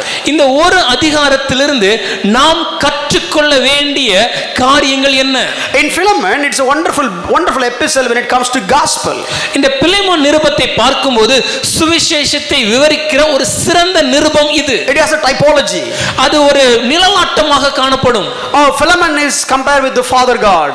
பிலேமோனை நாம் பிதாவாகிய தேவனோடு ஒப்புமைப்படுத்தி புரிந்து கொள்ளலாம். Jesus is comparing with Paul is comparing with the Jesus in the intercessor. Pavul அடிகளார் இயேசுவை போல ஒரு பரிந்து பேசுகிறவராக காணப்படுகிறார். And you and me are like the Onesimus who ran away. நீங்களும் நானும் இந்த ஒனேசிமை போல ஓடி போனவர்கள். Deserve to die. மரணத்துக்கு நேராக தகுதியானவர்கள். In the wanted list. தேடப்படும் குற்றவாளி. Deserve to be killed. கொல்லப்படுவதற்கு தகுதியுடையவர். Deserve to be condemned. ஆக்கினை தீர்ப்புக்கு தகுதியுடையவர். Deserve to be condemned. ஆக்கினை தீர்ப்புக்கு தகுதியுடையவர்கள். But still ஆனாலும் God lifted us up. தேவன் நம்மை உயர்த்தினார். Yeah, this is the book of, it's like a picture of gospel. இதுதான் சுவிசேஷத்தின் பிரதிபலிப்பு. But let me present today like a manager and the servant. ஆனால் இதே காரியத்தை இன்னைக்கு ஒரு எஜமானும் வேலையாள் என்கிற கண்ணோட்டத்தோட உங்களுக்கு சொல்ல விரும்புறேன். So the servant is ran away. இந்த வேலையாள் ஓடி போய் விட்டான். And now Paul is writing a letter to the manager. இப்போ பவுல் பவுலடிகளார் அந்த எஜமானுக்கு ஒரு கடிதம் எழுதுகிறார். Look at couple of scriptures. ஒரு சில வசனங்களை பாருங்க. Philemon chapter 1 verse 8. பிலேமோன் 1வது அதிகாரம் 8வது வசனம். Accordingly, though I am bold enough in Christ to command you to do what is required, yet for love's sake I prefer to appeal to you. ஆகையால் பவுலாகிய நான் முதிர் வயது உள்ளவனாகவும் இயேசு கிறிஸ்துவின் நிமித்தம் இப்பொழுது கட்டப்பட்டவனாகவும் இருக்கிறபடியால் நீர் செய்யத்தக்கதை உமக்கு கட்டளையிடும்படிக்கு கிறிஸ்துவுக்குள் நான் துணியத்தக்கவனாய் இருந்தாலும் அப்படி செய்யாமல் அன்பின் நிமித்தம் மன்றாடுகிறேன். He is just requesting. இங்கே ஒரு மன்றாட்டை நாம் பார்க்கிறோம். What is the request? ஐயா என்ன காரியத்தை வேண்டுதல் செய்கிறான்? Give Onesimus another opportunity. ஒனேசிமுவுக்கு மற்றொரு வாய்ப்பை நீங்கள் கொடுங்கள். You know the very important thing is the name of Philemon, the meaning is a kind-hearted person. இல்ல ரொம்ப அற்புதமான விஷயம் என்னன்னா அந்த பிலேமோன் என்ற பெயருடைய அர்த்தம் என்னன்னா மனதுருக்கம் இல்ல இரக்க குணமுடையவர். And the Onesimus, the name is a profitable one. அதே போல ஒனேசிமு என்ற பெயருக்கு அவருடைய அர்த்தம் என்றால் பிரயோஜனமுடையவன். Look at me, when you become the master, நீங்கள் எஜமானா இருந்தீங்கன்னா, when you become the owner, நீங்கள் ஒரு அதோட சொந்தக்காரரா இருந்தீங்கன்னா, what is your name? உங்க பெயர் என்ன? Your name is a Christian. உங்க பெயர் ஒரு கிறிஸ்தவன். You can read in Antioch, in Acts chapter 11, the city of Antioch, they forgot their identity, neither Jew nor Greek. Hereafter we called ourselves as Christians. நாம் அப்போஸ்தலர் 11ஆம் அதிகாரத்தை பார்க்கும்போது அந்தியோகியா பட்டணத்தில் அங்க இருந்த எல்லா சீஷர்களும் இனிமே நாம் யூதன் என்று இல்லை கிரேக்கன் என்றும் இல்லை, நம்முடைய அடையாளம் என்னவென்றால் நாம் எல்லாரும் கிறிஸ்தவர்கள் என்றார்கள். So if you are a boss, நீங்க எஜமானா இருந்தீங்கன்னா, if you are the owner, நீங்க சொந்தக்காரரா இருந்தீங்கன்னா, or if you have a lot of workers under you, உங்க கீழ अनेक வேலையாட்கள் இருந்தார்கள் என்றால், you have a lot of team members in your team, உங்க கீழ உங்க டீம்ல अनेक டீம் மெம்பர்ஸ் இருந்தாங்க, and you are the boss, அவங்களுக்கு மேல் அதிகாரியா நீங்கள் இருக்கும்போது, it is not about your designation is the project leader or the module leader or like a project manager. First of all, your identity, your designation is you are a Christian. ஐயா நான் இருக்கக்கூடிய பொறுப்புல எனக்கு கொடுக்கப்பட்டிருக்கிற பெயர் ஒரு குழு தலைவரோ இல்ல இந்த செயல் தலைவரோ என்றெல்லாம் இல்லாமல் நான் ஒரு கிறிஸ்தவர் என்பதை நாம் உணர வேண்டும். Oh Philemon, oh kind-hearted person. Philemon அவர்களே மிகவும் இரக்க குணமுடையவரே. Oh Pushparaj, oh the project manager. ஐயா புஷ்பராஜ் ஐயா அவர்களே இந்த செயல் தலைவராக நீங்க இருக்கிறீங்களே. Oh you are not the project manager. நீங்கள் செயல் தலைவர் அல்ல. A Christian is acting as a project manager. நீங்கள் ஒரு கிறிஸ்தவர் இப்பொழுது இந்த செயல் தலைவர் என்னும் பொறுப்புல செயல்பட்டு கொண்டிருக்கிறீங்க. And all your team members are being useful and profitable. உங்க கீழ உங்க குழுல இருக்கக்கூடிய ஒவ்வொரு நபர்களும் அவர்கள் உங்களுக்கு பிரயோஜனமானவர்களாக காணப்படுவார்கள். Somehow or other they are profitable. ஏதோ ஒரு விதத்துல ஏதோ ஒரு வழியில அவர்கள் பிரயோஜனமானவர்கள். Have that mentality. இந்த ஒரு எண்ணம் இருக்க வேண்டும். Whatever the place you reached, நீங்க எந்த இடத்திற்கு சென்றாலும், whatever the throne you occupied, எந்த அரியணையில் நீங்கள் அமர்ந்தாலும், or whatever the position that God has blessed lavishly, எந்த விதமான பெரிய பொறுப்புகளை தேவன் உங்களுக்கு இரக்கமாக உங்களுக்கு அளித்திருந்தாலும், always remember that இந்த ஒரு காரியத்தை ஞாபகம் வச்சுக்கோங்க. your identity is a Christian. உங்களுடைய அடையாளம் நீங்கள் ஒரு கிறிஸ்தவன், a kind-hearted person, ஒரு இரக்க குணமுடையவர். and all the people in front of you, உங்களுக்கு முன்பாக இருக்கக்கூடிய எல்லா ஜனங்களும், all of them are profitable persons. அவர்கள் அனைவரும் பிரயோஜனம் உடையவர்கள். I'll just give one example. ஒரு எடுத்துக்காட்டு சொல்றேன். Maybe you would have heard this 1000 times, but let me repeat it. 1000 முறை நீங்க இதை கேட்டிருக்கலாம், நான் மறுபடியும் இதை நினைப்பூட்ட விரும்புறேன். There was a little boy. அங்க ஒரு சிறுவன் இருந்தான். He went to the school. அவன் பள்ளிக்கூடம் செல்லும்போது, and one day he came with a letter. அவன் ஒரு நாள் பள்ளியில இருந்து திரும்ப வரும்போது அவன் ஒரு கடிதத்தோடு வந்தான். and he has given his letter to his mom. அந்த கடிதத்தை அவங்களுடைய அம்மாட்ட கொடுத்தாங்க. and the letter this was noted. அந்த கடிதத்துல இப்படி எழுதி இருந்தது, your son is a genius. உங்கள் மகன் ஒரு மிகுந்த புத்திசாலி. and this school is too small for him. இந்த பள்ளிக்கூடம் அவனுக்கு மிகவும் சிறியதாக இருக்கிறது. and we don't have good enough teachers to train him. இந்த புத்திசாலியை தேர்ச்சிவிக்கிற அளவிற்கு தகுதியுடைய ஆசிரியர்கள் இங்கு இல்லை. so please teach him yourself. ஆகவே நீங்களே அவனுக்கு சொல்லி கொடுத்து அவனை பக்குவப்படுத்துங்களேன். so this is basically his mom read the letter to his son. இப்படிதான் அந்த தாயார் எழுதி இருப்பதாக அந்த பையனிடம் வாசிச்சு காமிச்சாங்க. So he said, "Mom, what did they say?" அப்ப அந்த சின்ன பையன் கேக்குறான், அம்மா அந்த ஆசிரியர் கடிதத்துல என்ன எழுதி கொடுத்தாங்க? And he was reading all that. She was reading all that. அப்ப அந்த தாயார் இதெல்லாம் வாசிச்சாங்க. And then this mother started training him. அதை தொடர்ந்து அந்த தாயார் தன்னுடைய மகனை கற்றுக் கொடுக்க ஆரம்பித்தார்கள். One day, ஒரு நாள் the mom has expired. அந்த தாயார் மரித்து விட்டார்கள். And the son was just moving around all his books and just turning all around the pages and looked at. அப்போ அவங்க இருந்தாங்க எல்லா புத்தகங்களையும் அதெல்லாம் எடுத்து அடுக்கி வைக்கும்போது அந்த புத்தகங்கள் அந்த டைரி எல்லாம் அவர் எடுத்து பார்த்து கொண்டிருந்த போது, and he found a folded letter from his old teacher in his mom's cupboard or whatever it is. அவங்க தன்னுடைய தாயாருடைய அறையில எல்லா காரியங்களையும் பார்க்கும்போது, அவங்களுடைய மேஜையிலோ அந்த இடத்துல பார்க்கும்போது மடித்து வைக்கப்பட்டிருந்த ஒரு காகிதம், அவங்களுடைய ஆசிரியரால் கொடுக்கப்பட்ட அந்த காகிதத்தை அவர் பார்த்தார். He opened that letter. அந்த காகிதத்தை அவர் திறந்தார். And he saw this is the note has been given. அப்பொழுது அங்க என்ன எழுதி இருந்தது என்பதை அவர் கவனித்தார். Your son is mentally deficient. உங்கள் பையன் மனநலம் குன்றியவன். We cannot let him attend our school anymore. இந்த பள்ளிக்கூடத்திற்கு அவன் வருவதற்கு எங்களால் ஏற்றுக்கொள்ள முடியாது. So he is expelled. ஆகவே இந்த பள்ளிக்கூடத்திலிருந்து அவரை அனுப்பி விடுகிறோம். That was the original message written by the teacher on that day. இததான் அன்னைக்கு அந்த ஆசிரியர் அந்த கடிதத்தில் எழுதி அந்த பையனிடம் கொடுத்து அம்மாட்ட கொடுக்க சொன்னது. But her mom was genius. His mom was genius. ஆனா உண்மையாவே அவங்க அம்மா ஒரு உண்மையிலே தலை சிறந்த புத்திசாலி. She interpreted in such a way that okay, you are a genius person, this school is not capable enough to train you. அத அவங்க அம்மா எடுத்து விவரித்த போது அந்த பாயிண்ட சொன்னாங்க, எப்பா நீ ஒரு மிக சிறந்த புத்திசாலி, உன் ஞானவான், உன்னை ட்ரெயின் பண்ற அளவுக்கு இந்த பள்ளிக்கூடத்தில் திறமையானவர்கள் இல்லை என்று. In fact, the son returned later point of time in this way. பின்னாட்களில் அந்த மகன் இப்படியாக அது எழுதி இருந்தார். In his diary, அவருடைய டைரியில் அவர் எழுதின காரியம், he has written this. அவர் இப்படி எழுதி இருந்தார். Thomas Alva Edison was a mentally deficient child whose mother turned him into a genius of the century.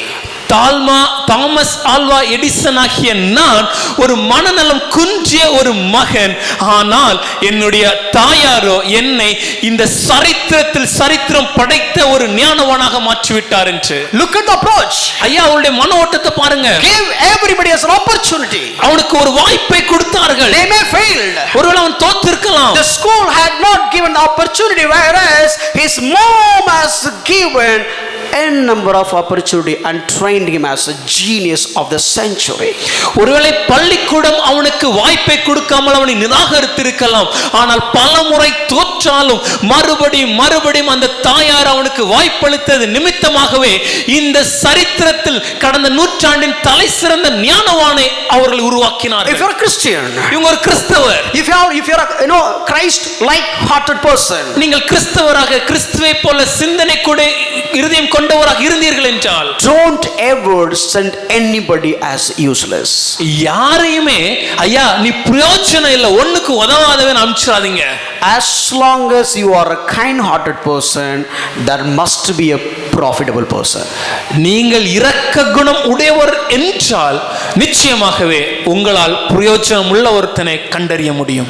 Let me put it this way. இல்ல இப்படி சொல்றேனே, if you have a kind heart, you can make profit from any kind of person. நீங்கள் இரக்க குணம் உடைய ஒரு கிறிஸ்தவர் என்றால் உங்கள் கீழே இருப்பவர் யாராக இருந்தாலும் அவரிடமிருந்து ஒரு லாபத்தை உங்களால் உருவாக்க முடியுங்க. In order to treat that person, you need to be filled by the Holy Spirit. Without the power of the Holy Spirit, you cannot do that. Simply you will fire him. ஆனால் அப்படிப்பட்ட ஒரு நபரை உருவாக்குவதற்கு, அவரை வழிநடத்துவதற்கு உங்களுடைய சொந்த பலனால் உங்களை முடியாது. பரிசுத்த ஆவியின் பலன் உங்களுக்கு தேவை. அந்த பலன் உங்களிடத்தில் இருந்தால் மாத்திரமே இதை உங்களால் செய்ய முடியும். I know when it comes to appraisal discussion and so on, பொதுவா இந்த பதவி உயர்வு வருடாந்த இறுதியில எப்படி வேலை நடந்ததெல்லாம் குறித்து டிஸ்கஸ் பண்ணும்போது have this mentality. இந்த எண்ணம் இருக்கணும். God put you as a manager. தேவன் உங்களை அதிகாரியாக வைத்தார். Don't put anybody down. யாரையும் கீழே தள்ளிராதீங்க. Show your identity as a Christian. Give opportunity to every person and make the person as a profitable. எல்லாருக்கும் வாய்ப்பு கொடுத்து நீங்கள் ஒரு கிறிஸ்தவர் என்பதை காண்பித்து எல்லாரும் உயர்வதற்கு வாய்ப்பளியுங்கள்.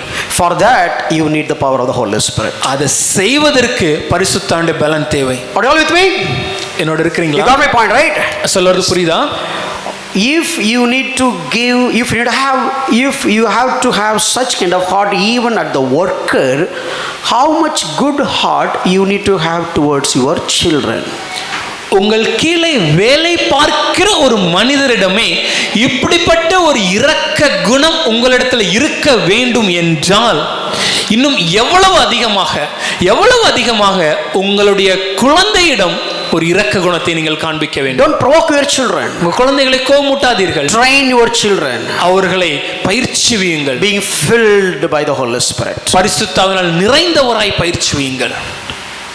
Thomas Alva Edison's mother was being filled by the Holy Spirit. That is why she made a man like Thomas Alva Edison, who filled by the Holy Spirit.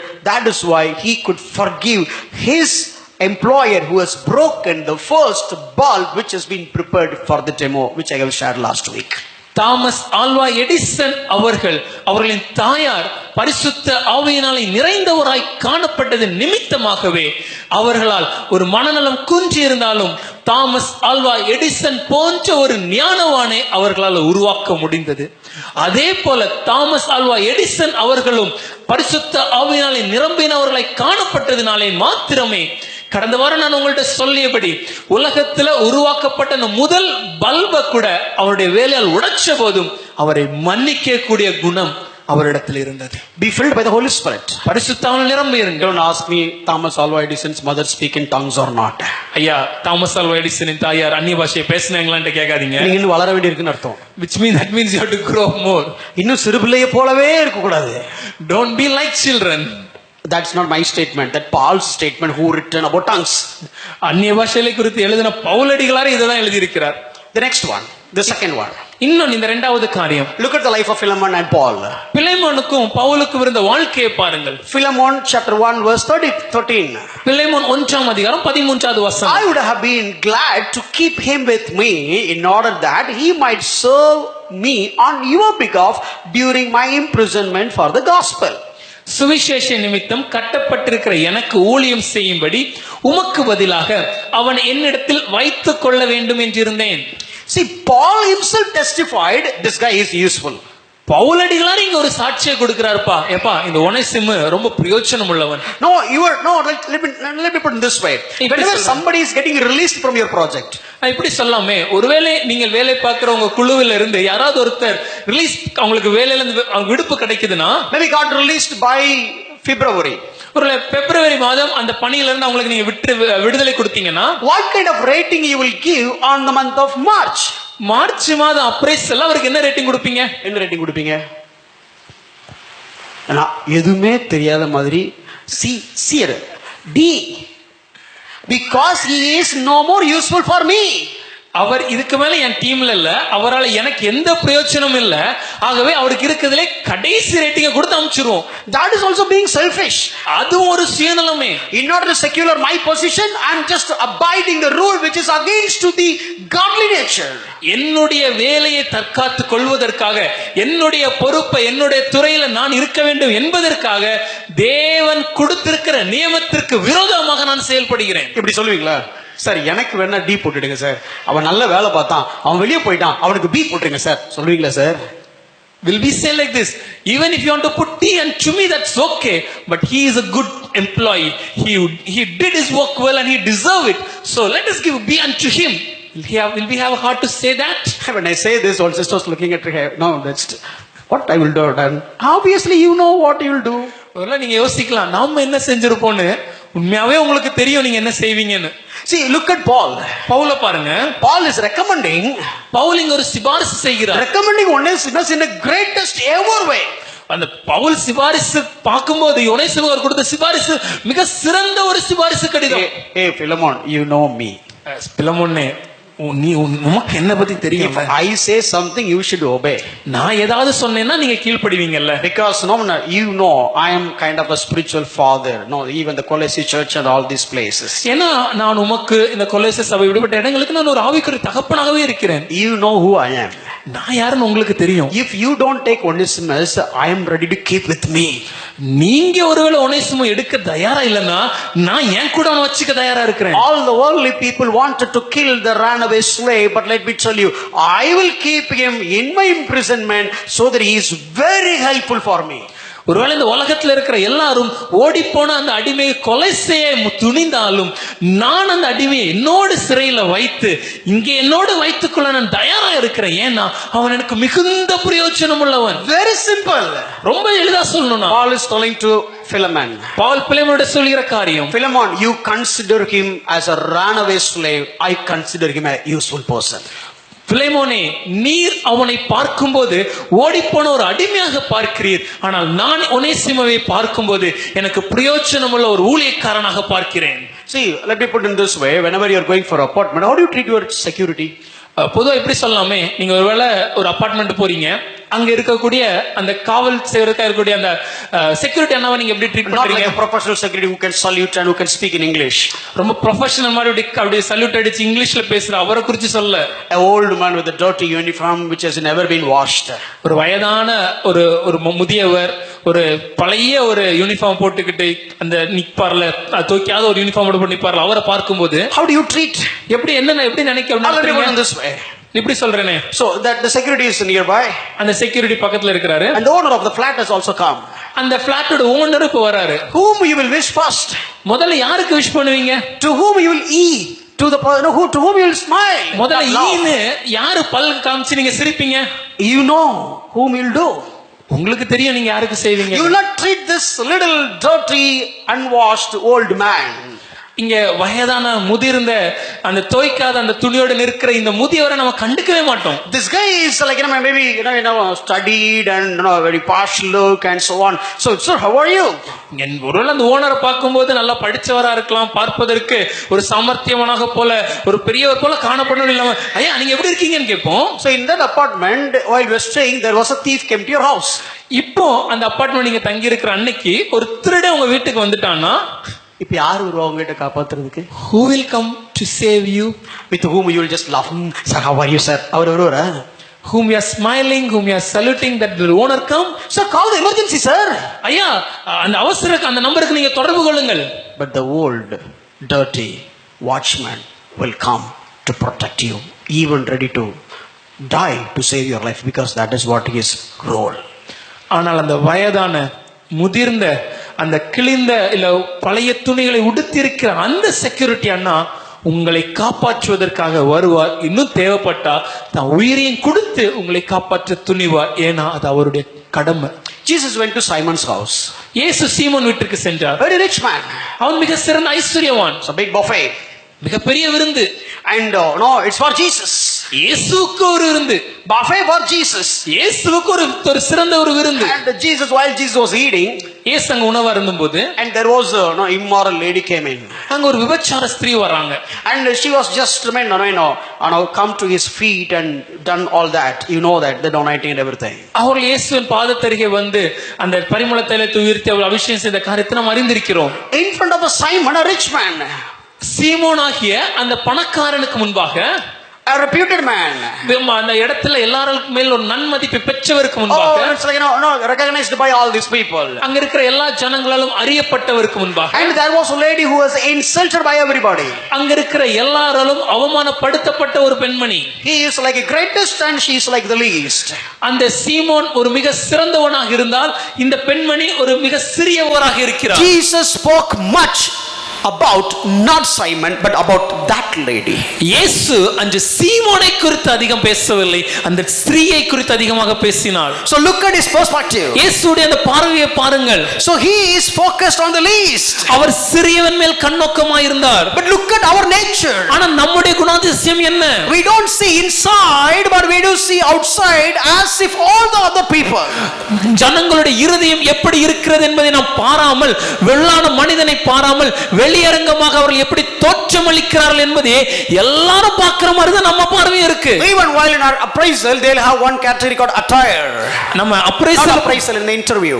மன்னிக்கவும், நம்ம ஒரு நேர்முக தேர்வுக்கு வரும்போது கூட அங்கேயும் ஒரு காலம் வச்சிருப்பாங்க, பார்ப்பதற்கு எப்படி காட்சி அளிக்கிறார், Attire, அவங்களுடைய தோற்றம், communication. அவருடைய பேசும் திறன். But attitude will come in the least. ஆனா அவருடைய அந்த மனப்பான்மை, அவருடைய இருதயம் எப்படி இருக்குன்னு கீழே இருக்கும். If this guy is speaking very nicely in English, then you will take him because this guy can survive. நல்ல ஆங்கிலத்துல சரளமா பேசுறதுக்கு அவரால் முடிஞ்சதுனாலே அவருக்கு வேலை கொடுக்கணும். ஏன்னா அவரால் எப்படியாவது சமாளிக்க முடியும். Later point, sometimes he will be like a thorn on your side. ஆனா ஒருவேளை பின்னாட்களிலே அவரே உங்களுக்கு ஒரு முள்ளாக கூட மாற முடியும். Here Paul is saying, இங்க பவுல் சொல்கிறார், this guy was useful to me. இந்த மனுஷன் எனக்கு பிரயோஜனம் உள்ளவன். You hated him நீர் அவனை நிராகரித்தீர், according to the world standard. உலகத்தின் காரியங்களின்படி அவரை விட்டுவிட்டீர். You treated him as a wanted one.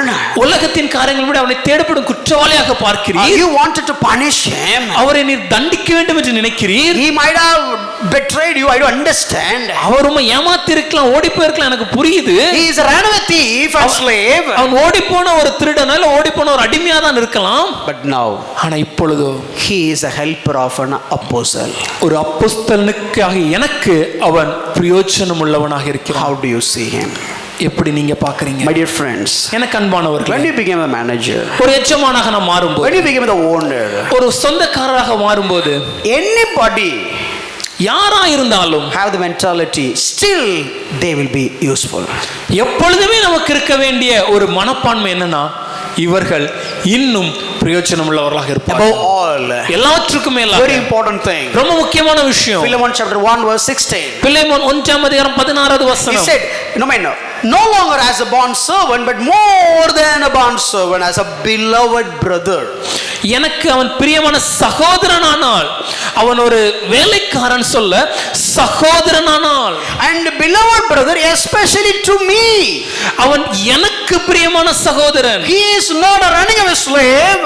அவன் ஏதோ ஒரு அடிமை அல்ல, Ran away slave, not a runaway slave. அவன் ஓடிப்போன அடிமை அல்ல, Brother, அவன் ஒரு சகோதரன். brother of Paul. பவுலாகிய எனக்கு சகோதரன். Means what? அப்படின்னா அர்த்தம் என்ன? If he is brother to me, he is brother to you.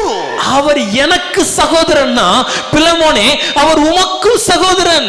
And another level, இன்னும் அடுத்த பகுதியில சொல்லணும்னா, one day ஒரு நாள் his God, அவருடைய தேவன், my God, என்னுடைய தேவன், your God, உம்முடைய will தேவன் bring us all into the line of judgment. நம் எல்லாருக்கும் முன்பாக நின்று அவர் நம்மை நியாயம் தீர்ப்பார். On that day they will not say, oh, this is Paul, this is a slave, this is the master, and that person is apostle. No. We all will be there in front of God. On that day we are all having same stand. Don't forget that. அன்று அவருக்கு முன்பாக நாம் இருக்கும்போது, ஐயா இது பவுல், ஐயா இது ஒரு ஓடிப்போன அடிமை, இது ஒரு எஜமான், இது ஒரு அப்போஸ்தலன், அப்படியெல்லாம் நம்மளை பிரிச்சு பார்க்க மாட்டாங்க. தேவனுக்கு முன்பாக நியாய தீர்ப்பில் நாம் நிற்கும் போது நாம் எல்லாரும் ஒரே சமநிலையில் நிற்போம் என்பதை மறந்துவிடக் கூடாது. Whether you are a Christian master or a Christian slave or a Christian boss or the Christian worker, doesn't matter. You are a Christian, so you will stand on the line of judgment. ஐயா நீங்க ஒரு கிறிஸ்தவ எஜமானாக இருக்கலாம், கிறிஸ்தவ அடிமையாக இருக்கலாம், கிறிஸ்தவ அதிகாரியாக இருக்கலாம், கிறிஸ்தவ வேலையாட்களாக இருக்கலாம், அது முக்கியமல்ல. நீங்கள் கிறிஸ்தவர்கள் என்பதினாலே ஒரு நாள் தேவனுக்கு முன்பாக எல்லாரும் சமநிலையில் நாம் நிற்போம் நியாய தீர்ப்பிற்காக. Don't ever forget, all are equal. நாம் எல்லாரும் சமம் என்பதை ஒரு நாளும் மறந்து விடாதீர்கள். Not just because of your education, ஐயா உங்க கல்வி அறிவு நிமித்தமாக அல்ல, not just because of your salary, இல்ல உங்களுடைய நீங்க வாங்குற ஊதியத்தின் நிமித்தமாக அல்ல, not because of your position, உங்களுடைய அந்தஸ்தின் உங்களுடைய ஸ்தானத்தின் நிமித்தமாக அல்ல. you are no greater than anyone else in this world. இந்த உலகத்துல யாரை பார்க்கலாம் நீங்க ஒன்றும் பெரியவங்க எல்லாம் இல்லையா? No, and every sermon must be balanced. நம்ம எந்த செய்தியும் சமநிலையோடு என்று எடுத்துக்கொள்ள வேண்டும். The first 20 to 30 minutes I have spoken about how you need to have the dominion over the earth. நான் முதல் 20 நிமிஷங்கள் 30 நிமிஷங்களுடன் பகிர்ந்து கொண்டேன் எப்படி நமக்கு இந்த உலகத்துல ஒரு ஆளுகை செய்கிற குணாதிசயம் இருக்க வேண்டும் என்று. Tell me one example who has the greatest ever dominion lived on this earth. இந்த உலகத்திலேயே வாழும்போது மிக சிறந்த ஆளுகையுடைய குணாதிசயத்தோடு வாழ்ந்த ஒரு ஆள் என்ன இடத்துல காண்பீங்க? யாரு? Who is it? Who is that person who lived on this earth having the greatest ever dominion? இந்த உலகத்திலே வாழ்ந்த மனிதர்களே மிகவும் சிறந்த மிகவும் முழுமையான அந்த ஆளுகை தன்மை உடைய நபர் யார்? யாரு? Who is it? How did he behave? ஆனால் இயேசு எப்படி நடந்து கொண்டார்? He washed the feet of his own slaves, means the disciples. அவர் தன்னுடைய அடிமைகள் போல இல்லனா தன்னுடைய சீஷர்களுடைய கால்களை அவர் கழுவினார். Don't dare to forget that everybody is equal.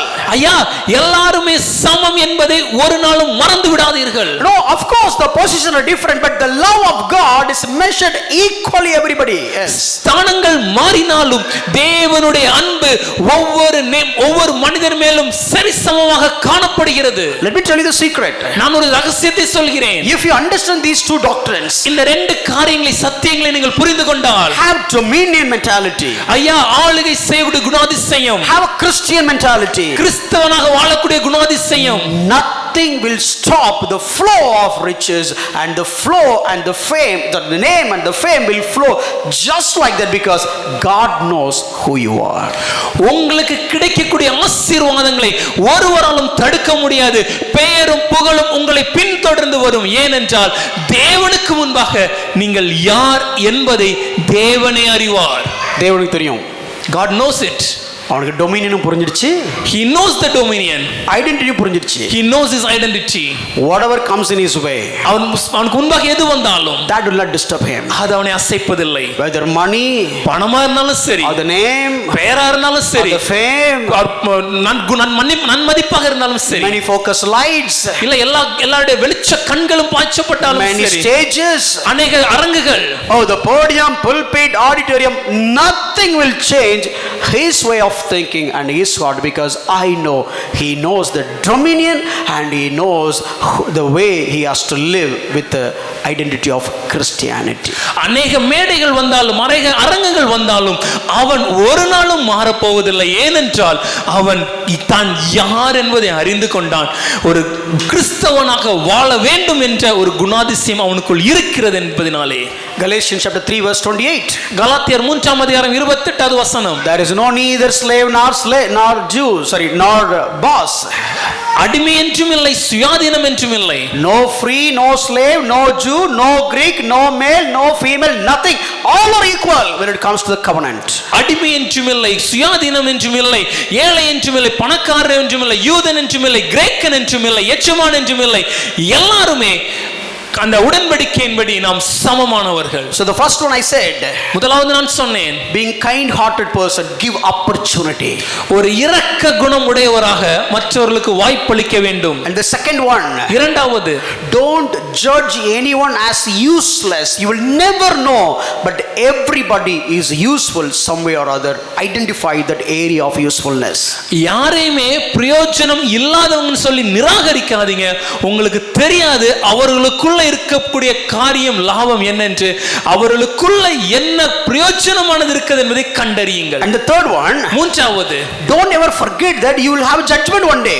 ஒரு நாளும் மறந்துடாதீங்க, நாம் எல்லாருக்கும் ஒரு நியாய தீர்ப்பு உண்டு. Since you are a Christian, நாம் கிறிஸ்தவராய் இருப்பதினால் you cannot skip that. அதிலிருந்து தப்பிக்க முடியாது. Whether he is a Christian or not, but one day you will also be there in the day of judgment. உங்களுக்கு கீழ இருக்கிற கிறிஸ்தவரோ இல்லையோ நிச்சயமாகவே நீங்கள் அந்த நியாய தீர்ப்புக்கு முன்பாக நிற்க வேண்டும். And if he became a Christian, அவர் கிறிஸ்தவராக இருப்பார் என்றால், don't forget that one day you will stand together. நீங்க ரெண்டு பேரும் இணைந்து சேர்ந்து நிப்பீங்க என்பதை தயவு செய்து மறந்துடாதீங்க. On that day you will see the beauty of the other person. அந்நாட்களிலே அந்த இன்னொருவர் எவ்வளவு அழகானவர் என்பதை அறிந்து கொள்வோம். அதை இப்படி மொழிபெயர்க்கலாம். Maybe we can say like this. அன்னைக்கு தெரியும் உன் லட்சணம் என்னன்னு அவனுக்கும் அவனோட லட்சணம் என்னன்னு உனக்கும் தெரியும். Maybe on that day you will know the standard and the beauty of the other, while the other person will know your beauty. சும்மா அந்த ஜாதி, பணம், பொறுப்பு, பதவி பொசிஷன் இதெல்லாம் வச்சுக்கிட்டு தலைக்கு மேலே கனம் ஏறிடுச்சுன்னா அது கிறிஸ்தவராக இருந்தாலும் சரி, ஒரு நாள் உன் அழகும் அவ அழகும் ஒரே இடத்துல நேக்கடாக தெரியும். Today we have many things like money, caste, position, power and all these things, and we put all these things into our heart and head and we treat others lightly, but on one day we will stand before God and everything will be naked and our beauty will be seen. Truth is the truth. Satyam satyam dhan. All are equal. Ellarum samam. As long as you abide in Christ. கிறிஸ்துவுக்குள் நீங்கள் நிலைத்திருந்தால் நீங்கள் எல்லாரும் சமமானவர்கள். And the last one. கடைசியாக, look at God is sovereign. தேவன் சர்வ வல்லவர். See, if Onesimus is ran away, ஒனேசிமு ஓடி போயிருந்தாலும், Philemon, don't worry about it. Philemon கவலைப்படாதீங்க. Oh, this guy didn't tell anyone. இவர் யார்ட்டையும் சொல்லாம போயிட்டாரே. He ran away just like that. அவர் அப்படி திடீர்னு ஓடி போயிட்டாருப்பா. Hey Philemon, பிலேமோனே, you know God is sovereign. தேவன் ஏக சக்கராதிபதின்னு தெரியும்ல. Do you really think that this guy ran away from the sight of God? தேவனுடைய கண்களை விட்டு, தேவனுடைய பார்வையை விட்டு அவன் ஓடி போய்ட்டான் நீங்க நினைக்கிறீங்களா Philemon? Or Philemon, Philemon, do you think that God didn't know that where he is? பிலேமோனே, ஒனேசிமு இப்ப எங்க இருக்கிறான்னு தேவனுக்கு தெரியாது நினைக்கிறீங்களா? Look at the divine providence of God. தெய்வீக அந்த வழிநடத்துதலை பாருங்கள். He ran away from you. உங்களிடத்திலிருந்து ஓடி போயிருந்தாலும், when the enemy means for evil, நம்முடைய பிசாசானவன் தீமையை செய்ய நினைத்தாலும், God according to his sovereignty turned into good. He came to the prison where exactly Paul was. தேவன் தம்முடைய ஏக சக்கராதிபதியின் நிமித்தமாக அதை நன்மையாகவே மாற்றி பவுல் எந்த சிறைச்சாலையில் இருக்கிறார் அங்கே அவனை வர வைத்தார். Understand this. இதை நன்றாக புரிந்து கொள்ளுங்கள். Millions of slaves, கோடிக்கணக்கான அடிமைகள், thousands of ran away, ஆயிரக்கணக்கான பேர் ஓடி போயிருக்கலாம், hundreds of cases filed, நூற்றுக்கணக்கான வழக்குகள் இருக்கலாம், n number of wanted list, எத்தனையோ பேர் தேடப்படலாம், but only one apostle in the prison. ஆனா ஒரே ஒரு அப்போஸ்தலர் தான் Only one apostle in the prison. சிறைச்சாலையில் ஒரே அப்போஸ்தலர். Out of the millions of slaves, அந்த கோடிக்கணக்கான அடிமைகளிலே sovereignty of God, தேவனுடைய ஏக சக்கராதிபத்திய have a நிமித்தமாக purpose for this Onesimus. இந்த ஒனேசிமுவுக்கு எனக்கு ஒரு நோக்கம் உண்டு. Among thousands God saw him. ஆயிரக்கணக்கான மத்தியில் தேவன் அவரை பார்த்தார். When enemies kindled him to run away, சாத்தான் அவனை ஓடி செய்ய அவனை தூண்டின போது God is chasing him. தேவன் அவனை தொடர்ந்து, Philemon didn't chase him. Philemon தேடி போகவில்லை, Roman soldiers didn't chase him. ரோம அதிகாரிகள் அவனை தேடி போகவில்லை, God chased him. தேவனே தேடி சென்றார். And God directing his path. தேவனுடைய வழிகளிலே அவனை நடத்தினார். Maybe whenever a police, whenever a Roman soldiers on his way, he would have tried to escape many times. ஒருவேளை அவன் போற வழியில ஒரு காவல்துறை அதிகாரியோ இல்ல போற பாதையில ஒரு ரோம அதிகாரி அவனுக்கு இடைப்பட்டால் அவரிடம் தப்ப அவன் முயற்சித்திருக்கலாம். அப்பாடா இங்க தப்பிச்சிட்டோம், ஜெயிலுக்கு போல. He might have thought, I got escaped from this person and I got escaped from going into jail. அங்க பரலோகத்துல தான் ஆண்டவர் சொல்லிப்பாரு, இல்லடா நீ அந்த ஜெயிலுக்கு போக கூடாது, உனக்கு வேற செல் ரெடி பண்ணி வச்சிருக்கேன், special sell. Maybe from heaven God would have laughed and said, Philemon, that is not your jail. I'm not going to allow you to go there. I have prepared a special jail for you. There is apostle is waiting. அங்க ஒரு அப்போஸ்தலன் உனக்காக காத்து கொண்டிருக்கிறான். This guy preached for Agrippa. இந்த அப்போஸ்தலன் அகிரிப்பாவிடம் பிரசங்கித்தவர். Preached for all the imperial community. அங்க இருக்க உயர்ந்த ஸ்தானத்துல ரோம அதிகாரிகளுக்கு பிரசங்கித்தவர். Preached in the Athens Mars stage, the wise among the wise persons. அத்தேனே பட்டணத்திலே எல்லா அந்த ஞானவான்களுக்கு முன்பாக அந்த மார்ஸ் அரங்கில் அவர் பேசினவர். But Onesimus, ஒனேசிமுவே, I have a separate plan for you. உனக்குன்னு ஒரு தனி திட்டம். You ran away. நீ ஓடி போயிருக்க. You ran away from your manager. உன்னுடைய எஜமானிடமிருந்து நீ ஓடி போயிருக்க. You ran away from your boss. உன்னுடைய அதிகாரியிடமிருந்து ஓடி You போயிருக்கலாம். will never run away from me. ஆனா என்னிடமிருந்து ஒரு நாளும் ஓட முடியாது. God driven him towards that exactly the prison where only one apostle, that is Paul. ஒரே ஒரு அப்போஸ்தலனாகிய பவுல் எந்த சிறையில் அடைக்கப்பட்டிருந்தாரோ அந்த சிறைச்சாலைக்கு இந்த ஒனேசிமுவை தேவன் வழி நடத்தினார். You know what a beautiful thing it is. எவ்வளவு அருமையான விஷயம் இல்ல? See, ஜெயிலுக்கு போறவன் காவலுக்கு போவான், அடிமையாவ போவான். Usually when you go to jail, they'll get into a jail as a convict, as it to be someone to be protected. Let me put it in this way. எப்படி சொல்லலாம்? A free came to the prison to lose his freedom. ஒரு சுயாதீனன் சிறைச்சாலைக்கு எதற்கு வந்தான் என்றால் தன்னுடைய சுயாதீனத்தை தன்னுடைய விடுதலை விட்டுவிடுவதற்காக. But a slave came to prison to get his freedom. ஆனால் ஒரு அடிமையானவன் இங்க சிறைச்சாலைக்கு வந்தாயா, ஆனா அந்த அடிமையானவன் எதுக்கு வந்தானா தன்னுடைய விடுதலையை தன்னுடைய சுயாதீனத்தை பெற்றுக்கொள்வதற்காக. And twofold freedom. அது இரண்டு மடங்கான சுயாதீனம். One freedom is the greatest ever freedom from sin and death. முதல் விடுதலை என்னவென்றால் மிகப்பெரிய சாபமாகிய பாவத்தினின்றும் மரணத்தினின்றும் இருந்த அந்த விடுதலை. And the second freedom, இரண்டாவது விடுதலை freedom from the slavery. தன்னுடைய அடிமைத்தனத்திலிருந்து ஒரு விடுதலை. Because Paul says he is no more a bond servant but our brother. ஏனென்றால் பவுல் சொல்லும்போது இதற்கு மேல் அவர் ஒரு அடிமை அல்ல, அவர் நமக்கு பிரியமான சகோதரன். Please trust in the divine providence of God. ஐயா, தேவனுடைய ஏக சக்கராதிபதியினுடைய அந்த தெய்வீக வழிகாட்டுதல் மேல் நம்பிக்கை வையுங்கள். Accept it. அதை ஏற்றுக்கொள்ளுங்கள். Anyone comes in your life, anyone goes out from your life, accept it. உங்க வாழ்க்கைக்குள்ளாக யார் வந்தாலும் சரி, உங்களிடமிருந்து யார் விடை பெற்றாலும் சரி, அதை ஏற்றுக்கொள்ளுங்கள். That is transfer from office to office, or transfer from company to company, or even transfer from city to city, or transfer from even world to world. Don't worry, God is sovereign. ஐயா, ஒரு அலுவலகத்துல இருந்து இன்னொரு அலுவலகத்துக்கு இடைமாறுதல் நடந்தாலும் சரி, ஒரு பணியிடமிருந்து இன்னொரு பணிக்கு இடைமாறுதல் ஏற்பட்டாலும் சரி, ஒரு பட்டணத்திலிருந்து இன்னொரு பட்டணத்துக்கு மாறுதல் ஆனாலும் சரி, இல்ல உலகத்திலிருந்து இன்னொரு உலகத்திற்கு மாறுதல் ஆனாலும் சரி, ஐயா அதை தைரியமாக ஏற்றுக்கொள்ளுங்கள். வேலையை விட்டு இல்லை சார், உலகத்தை விட்டே போனால் கவலைப்பட வேண்டிய அவசியம் இல்லை. ஏன்னா இப்பவும் God is sovereign. Not just my job, even if I leave from this world, I shall not be afraid because my God is sovereign and my God is in control. You are worrying about your work. ஐயா, வேலை குறித்து பயமா? You are worrying about your business. உங்க தொழிலை குறித்து பயமா? You are worrying about your masters. உங்க எஜமான குறித்து பயமா? Or you are worrying about your technology. இல்ல உங்க வேலை பார்க்க தொழில்நுட்பத்தை குறித்து Or you பயமா? are worrying about your company. இல்ல அலுவலகத்தை குறித்து பயமா? Or worrying about the place where you are. இல்ல எங்க இருக்கீங்களோ அதை குறித்து பயமா? Maybe the account. இல்ல உங்களுடைய அக்கவுண்ட குறிச்சா? The project. இல்ல உங்களுடைய தொழிலை குறிச்சா? Or the team. இல்ல உங்க குழுவை குறித்தா? Remember this passage. இந்த பகுதியை நினைவு கூருங்கள். Out of thousands of slaves, one Onesimus. ஆயிரக்கணக்கான அடிமைகளின் மத்தியிலே ஒரே ஒனேசிமு. God marked him. தேவன் முன் குறித்தார். Take him. அவனை அடைத்தார். Put him in the prison. அவனை சிறைச்சாலையிலே பவுலோடு இருக்க வைத்தார். To get him. எதற்கான? அவனை பிடிப்பதற்காக. Freedom. அவனுடைய விடுதலையை கொடுப்பதற்காக. Deliver him. அவனை விடுவிப்பதற்காக. When he came into prison, you would have thought, அவன் சிறைச்சாலைக்கு வந்தபோது நினைச்சிருக்கலாம், இதுக்கு எஜமா வீட்லயே இருந்திருக்கலாம். It's better I would have been at my master's house. இவ்வளவு தூரம் தப்பிச்சு வந்தது இங்க வந்து மாற்றதுக்கா? What is the point of having such efforts and risks to escape all these ways to finally to be get up caught here?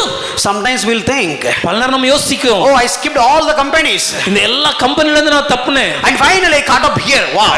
கடைசில இங்க வந்து மாட்டிக்கிட்டேனே. Why? ஏன்? Oh, I skipped all the projects. இந்த எல்லா ப்ராஜெக்ட்டும் வேண்டாம்னு சொன்னேன், Finally caught up here. கடைசில இங்க வந்து மாட்டினேனே. Pathetic. மோசமான வேலை. Oh, I have just omitted so many team members, but finally got this guy as into my team or as an employee or a team member. Oh, I am suffering because of him. என்னோட குழுவுல अनेक பேரை வேணான்னு விட்டுருந்தேன், கடைசில இவர் என்கிட்ட வந்து இவர் என் குழுவுல சேர்ந்து விட்டாரு, இவர்னால என்னோட வேலை மிகவும் கஷ்டமா இருக்கு, கடினமா இருக்கு. But let me tell you, ஆனா ஒரு விஷயத்தை சொல்றேன், don't ever forget the divine providence of God. தேவனுடைய தெய்வீக வழிகாட்டுதலை குறித்து ஒரு நாளும் மறந்து விடக்கூடாது. I'll just read one verse. ஒரு வசனத்தை நான் வாசிக்கிறேன். The same Philemon. அதே பிலேமோன் எழுதின நிருபம் 1:15. 1:15 வசனம். Look at this. அதை பாருங்கள். I like this word. எனக்கு அது ரொம்ப பிடிச்சிருக்கு.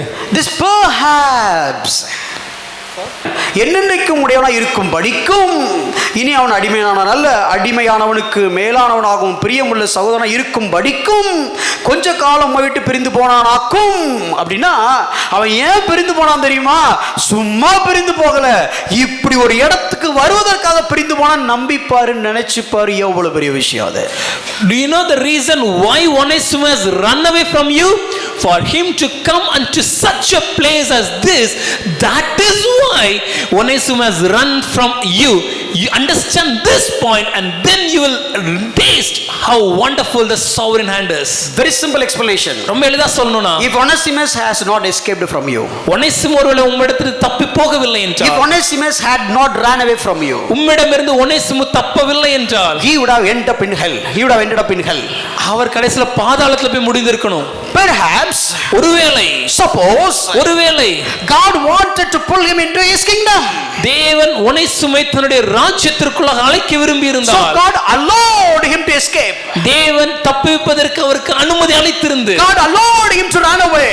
ஓடி போவதற்கு அவனை விட்டு When the enemy means for evil, because of his divine sovereign providence, he will make it for good, for his glory.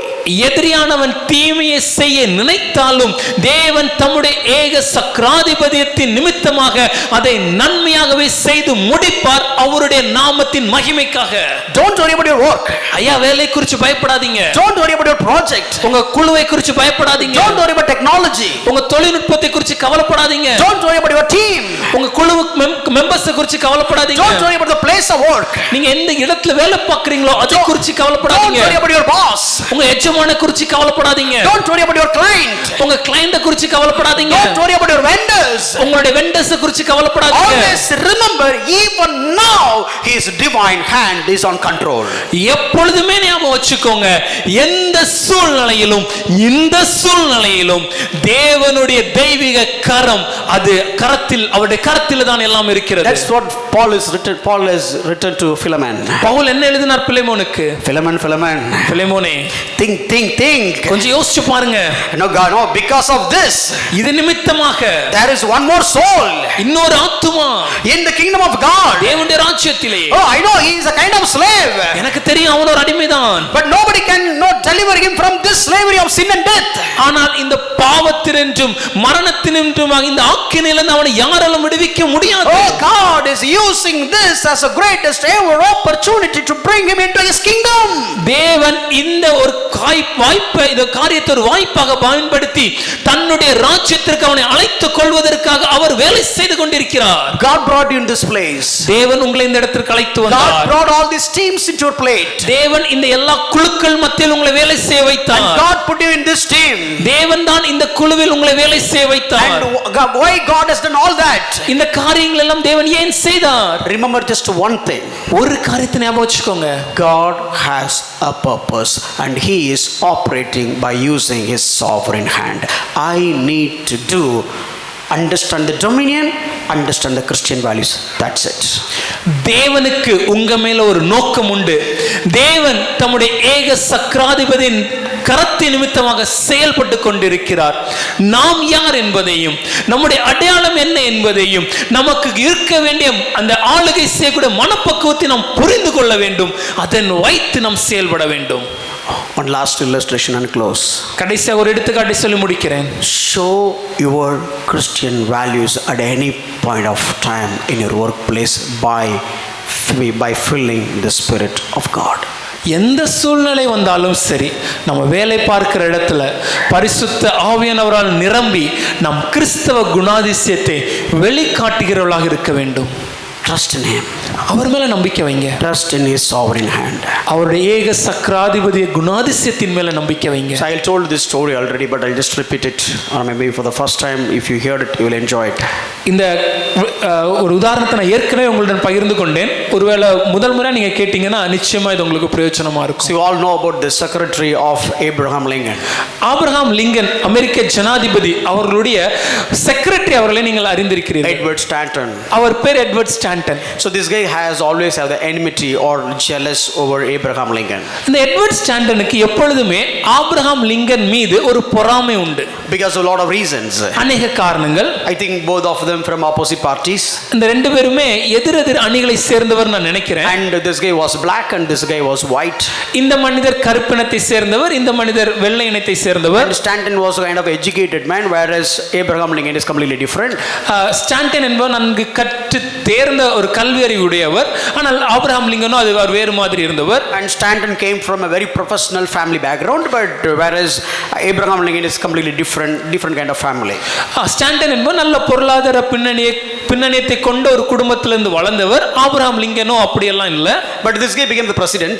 ஆனா ஆபிரகாம் லிங்கன் இப்பொழுது அதிபதி ஆனார். This man became the secretary of him. இந்த ஸ்டாண்டன் வந்து இந்த அதிபதிக்கு ஒரு செக்ரட்டரியாக வேலை செய்தார். So he many times used abused words against his own president.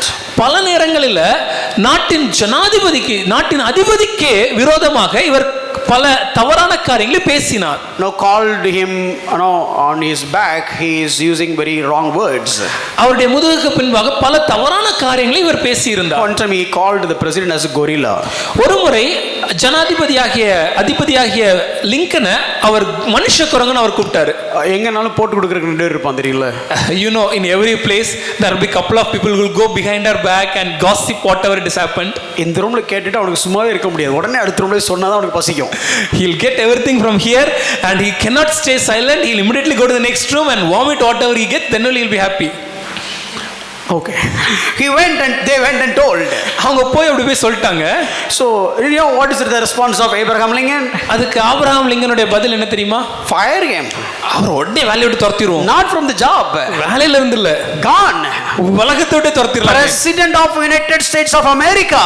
அமெரிக்க தேசத்தின் அதிபதி அவர். But look at his response. ஆனா அவர் என்ன சொன்னார் தெரியுமா? Stanton is entitled to his opinion, and what concerns me is I have found that when Stanton says something, he is usually right. எந்த காரியத்தையும் Stanton சொல்வதற்கு அவருக்கு முழு அதிகாரமும் உண்டு. அவருக்கு தனிப்பட்ட முறையில் அவருக்கு ஒரு கருத்து இருக்கலாம். ஆனா எனக்கு என்ன பிரச்சனைனா, பொதுவாகவே ஸ்டாண்டன் என்ன கருத்து சொன்னாலுமே அது சரியானதாக தானே இருக்கும். இப்போ என்ன பண்ணிருப்பாங்க, இங்க வந்து சொன்னால ரெண்டு பேர், அவன் என்ன பண்ணிருப்பான்? So what the two people who came here to backbite about him, what they would have done? Immediately எடுத்துட்டு போயிட்டு they'll take this. Stanton என்ன சொன்னார் தெரியுமா? Stanton, what did the president say? And Stanton's response, அதுக்கு Stanton சொன்னாரா, he is like a dead fool. அவர் ஒரு செத்த மனுஷன் மாதிரி, செத்த முட்டாள் மாதிரி. And you know what they would do immediately? உடனே இந்த ரெண்டு பேரும் என்ன பண்ணாங்க? வாய்க்கு பொறி கிடைச்சிருச்சு. They got something to eat. And they went and told Abraham Lincoln. இந்த காரியத்தையும் சென்று ஏப்ரஹாம் லிங்கனிடம் சொன்னார்கள். And his response, அதுக்கு லிங்கன் சொன்னார், oh, if Stanton said I would a dead fool, then I must be one, for he is nearly always right, and generally he says what he means. I will step over and see him. அதுக்கு அவர் சொன்ன காரியம், Stanton ஒருவேளை என்ன ஒரு ஒரு முட்டாள்னு சொன்னார்னா ஒருவேளை நான் அப்படிதான் இருக்கிறேனோ. ஏன்னா ஸ்டாண்டன் பொதுவாக அவர் சொல்ற எல்லாமே முக்கால்வாசி நேரம் பொதுவாக அவர் சொல்றதெல்லாம் சரியா தான் இருக்கும். அவர் சொல்றத அவர் சும்மாலாம் சொல்ல மாட்டாரு, சரியா இருந்தா மாத்திரம் தானே சொல்லக்கூடியவர். நான் எதுக்கு அவரை போய் கொஞ்சம் பார்க்கிறேனே, சும்மா பேச்சுக்களை ஒன்றும் சொல்லியிருக்க மாட்டாரு. He'll not have spoken just like that. எந்த ஏரியாவில் நான் முட்டாளா இருக்கிறேன்? I don't know which area I'm actually a fool. இதே பொசிஷன்ல நீங்களும் நானும் இருந்தா என்ன பண்ணிருப்போம்? What if we were the president and what would we have done? Let me tell you this. நான் சொல்றேனே, if you are a normal Christian, நீங்க ஒரு சாதாரண கிறிஸ்தவரா இருந்தீங்கன்னா we'll immediately send him out. உடனே அவரை வேலையிட்டு அனுப்பிச்சிருவோம். We have a promise. ஏன்னா நமக்கு ஒரு வாக்குத்தத்தம் இருக்குல்ல, nobody can stand against you. ஒருவனும் உனக்கு முன்பாக நிற்பதில்லை. நீ பல் விளக்கம் வந்துட்ட. So if this guy stand in front of you, fine, fire. ஒருவேளை ஸ்டாண்டன் உங்க முன்னாடி இருந்தாருன்னா அவரை வேலையை விட்டு துரத்துங்க. If you are a early Christian, ஆனா ஒருவேளை நீங்க அப்போஸ்தல சீர்திருத்த சபையோட கிறிஸ்தவரா இருந்தீங்க, what will you do? நீங்க என்ன செய்வீங்க? நான் சொல்றேன். Let me tell. I'll pray. நான் ஜெபித்து, God, தேவனே, in the name of Jesus, இயேசுவின் நாமத்தினாலே, I want you to remove this guy from my project. என்னுடைய வேலையில இருந்து என்னுடைய அணியில இருந்து இவனை நீ தயவு செய்து மாற்றி விடு. If I would have not belonged to this church, I would have just beaten him like anything. நான் ஒருவேளை இந்த யாட்டி சபையில மாத்திரம் இல்லாம இருந்திருந்தேன்னா அவனை என்னைக்கும் என்னவோ செஞ்சிருப்பேன். இப்படி ஏதாவது செஞ்சா இவனுக்கு வேற ஏதாவது சொல்லுவானுங்க. You do something like that and these will come and say something. So let me pray. ஆகவே நான் ஜெபிக்கிறேன். And the fasting prayer. நான் ஒரு உபவாசம் போட்டு கூட ஜெபிக்கிறேன். And a personal prayer. தனிப்பட்ட ஜெபத்திலும் ஜெபிக்கிறேன். Lord, let him happen. At least let him get an answer and go away. ஒண்ணும் வர வழி இல்லைன்னா அவருக்கு ஆன்சர் கிடைச்சு வெளிநாட்டுக்காக போயிரட்டும். But you know what? ஆனா என்ன தெரியுமா? This guy didn't do that. Lincoln அப்படி செய்யல. On the day he did, அவர் மரித்தான்று. and he was on the deathbed. Lincoln So he died. I mean, when he was in the casket, his body was on the casket. Lincoln மரித்த பின்பாக அந்த சவப்பெட்டியிலே அவருடைய உடல் வைக்கப்பட்டிருந்த சமயத்துல The Secretary of War, United States of America, Stanton, says this. அந்த ward United states of அமெரிக்காவுடைய செக்ரட்டரியாக இருக்கிற ஸ்டாண்டன் சொன்ன வாக்கியம், There lies the man who knew how to win people and was the most perfect ruler world has ever seen. ஜனங்களை எப்படி ஜெயிப்பது, ஜனங்களை எப்படி ஆதாயப்படுத்திக் கொள்வது என்பதை அறிந்த ஒரு மனிதர் இங்கே படுத்துக் கொண்டிருக்கிறார். இந்த உலகம் பார்த்ததிலேயே மிக சிறந்த ஒரு தலைவர் இவர் என்றார். Based on that, I understood. அதிலிருந்து நாம் புரிந்து கொண்ட காரியம், Lincoln won Stanton in the climax. கடைசியில லிங்கன் அவர்கள் தன்னுடைய குணத்தினால ஸ்டாண்டனுடைய இருதயத்தை ஜெயித்தார். Managers, எஜமான்களே, supervisors, அதிகாரிகளே, masters, தொழிலதிபர்களே, and entrepreneurs, தொழில் முனைவோர்களே, please understand this. தயவு செய்து புரிந்து கொள்ளுங்கள். You have the dominion to rule all over the world. இந்த உலகத்தை ஆண்டு கொள்வதற்கான குணாதிசயம் உங்களுக்குள் கொடுக்கப்பட்டிருக்கிறது. At the same time, அதே நேரத்தில் don't ever forget your identity as a Christian. Don't ever compromise your Christian values. God bless you. உங்கள் அடையாளம், நீங்கள் யார், நான் ஒரு கிறிஸ்தவன் என்பதை தயவு கூர்ந்து மறந்து விடாதீர்கள். அதே போல ஒரு கிறிஸ்தவனாக, ஒரு கிறிஸ்தவ நெறிகளை பின்பற்றுகிறவனாக எந்த நேரத்திலும் சமரசம் செய்யாமல் நாம் வாழ வேண்டும். You cannot do that. You cannot live like this kind of boss by your own strength. So strongly be filled by the Holy Spirit in your workplace so that His name will be glorified. God bless you. Thank you. உங்க பலனால இப்படிப்பட்ட ஒரு வாழ்க்கை வாழ முடியாது. உங்க பலனால இப்படிப்பட்ட ஒரு அதிகாரியாக உங்களால உங்க அலுவலகத்தில் இருக்க முடியாது. ஆகவே பரிசுத்த ஆவியானவரால் நிறைந்து இப்படிப்பட்ட ஒரு அதிகாரியாக நாம் வாழ்ந்து தேவனுக்கு மகிமை உண்டாக்குவோம். தேவன் உங்களை ஆசீர்வதிப்பாராக.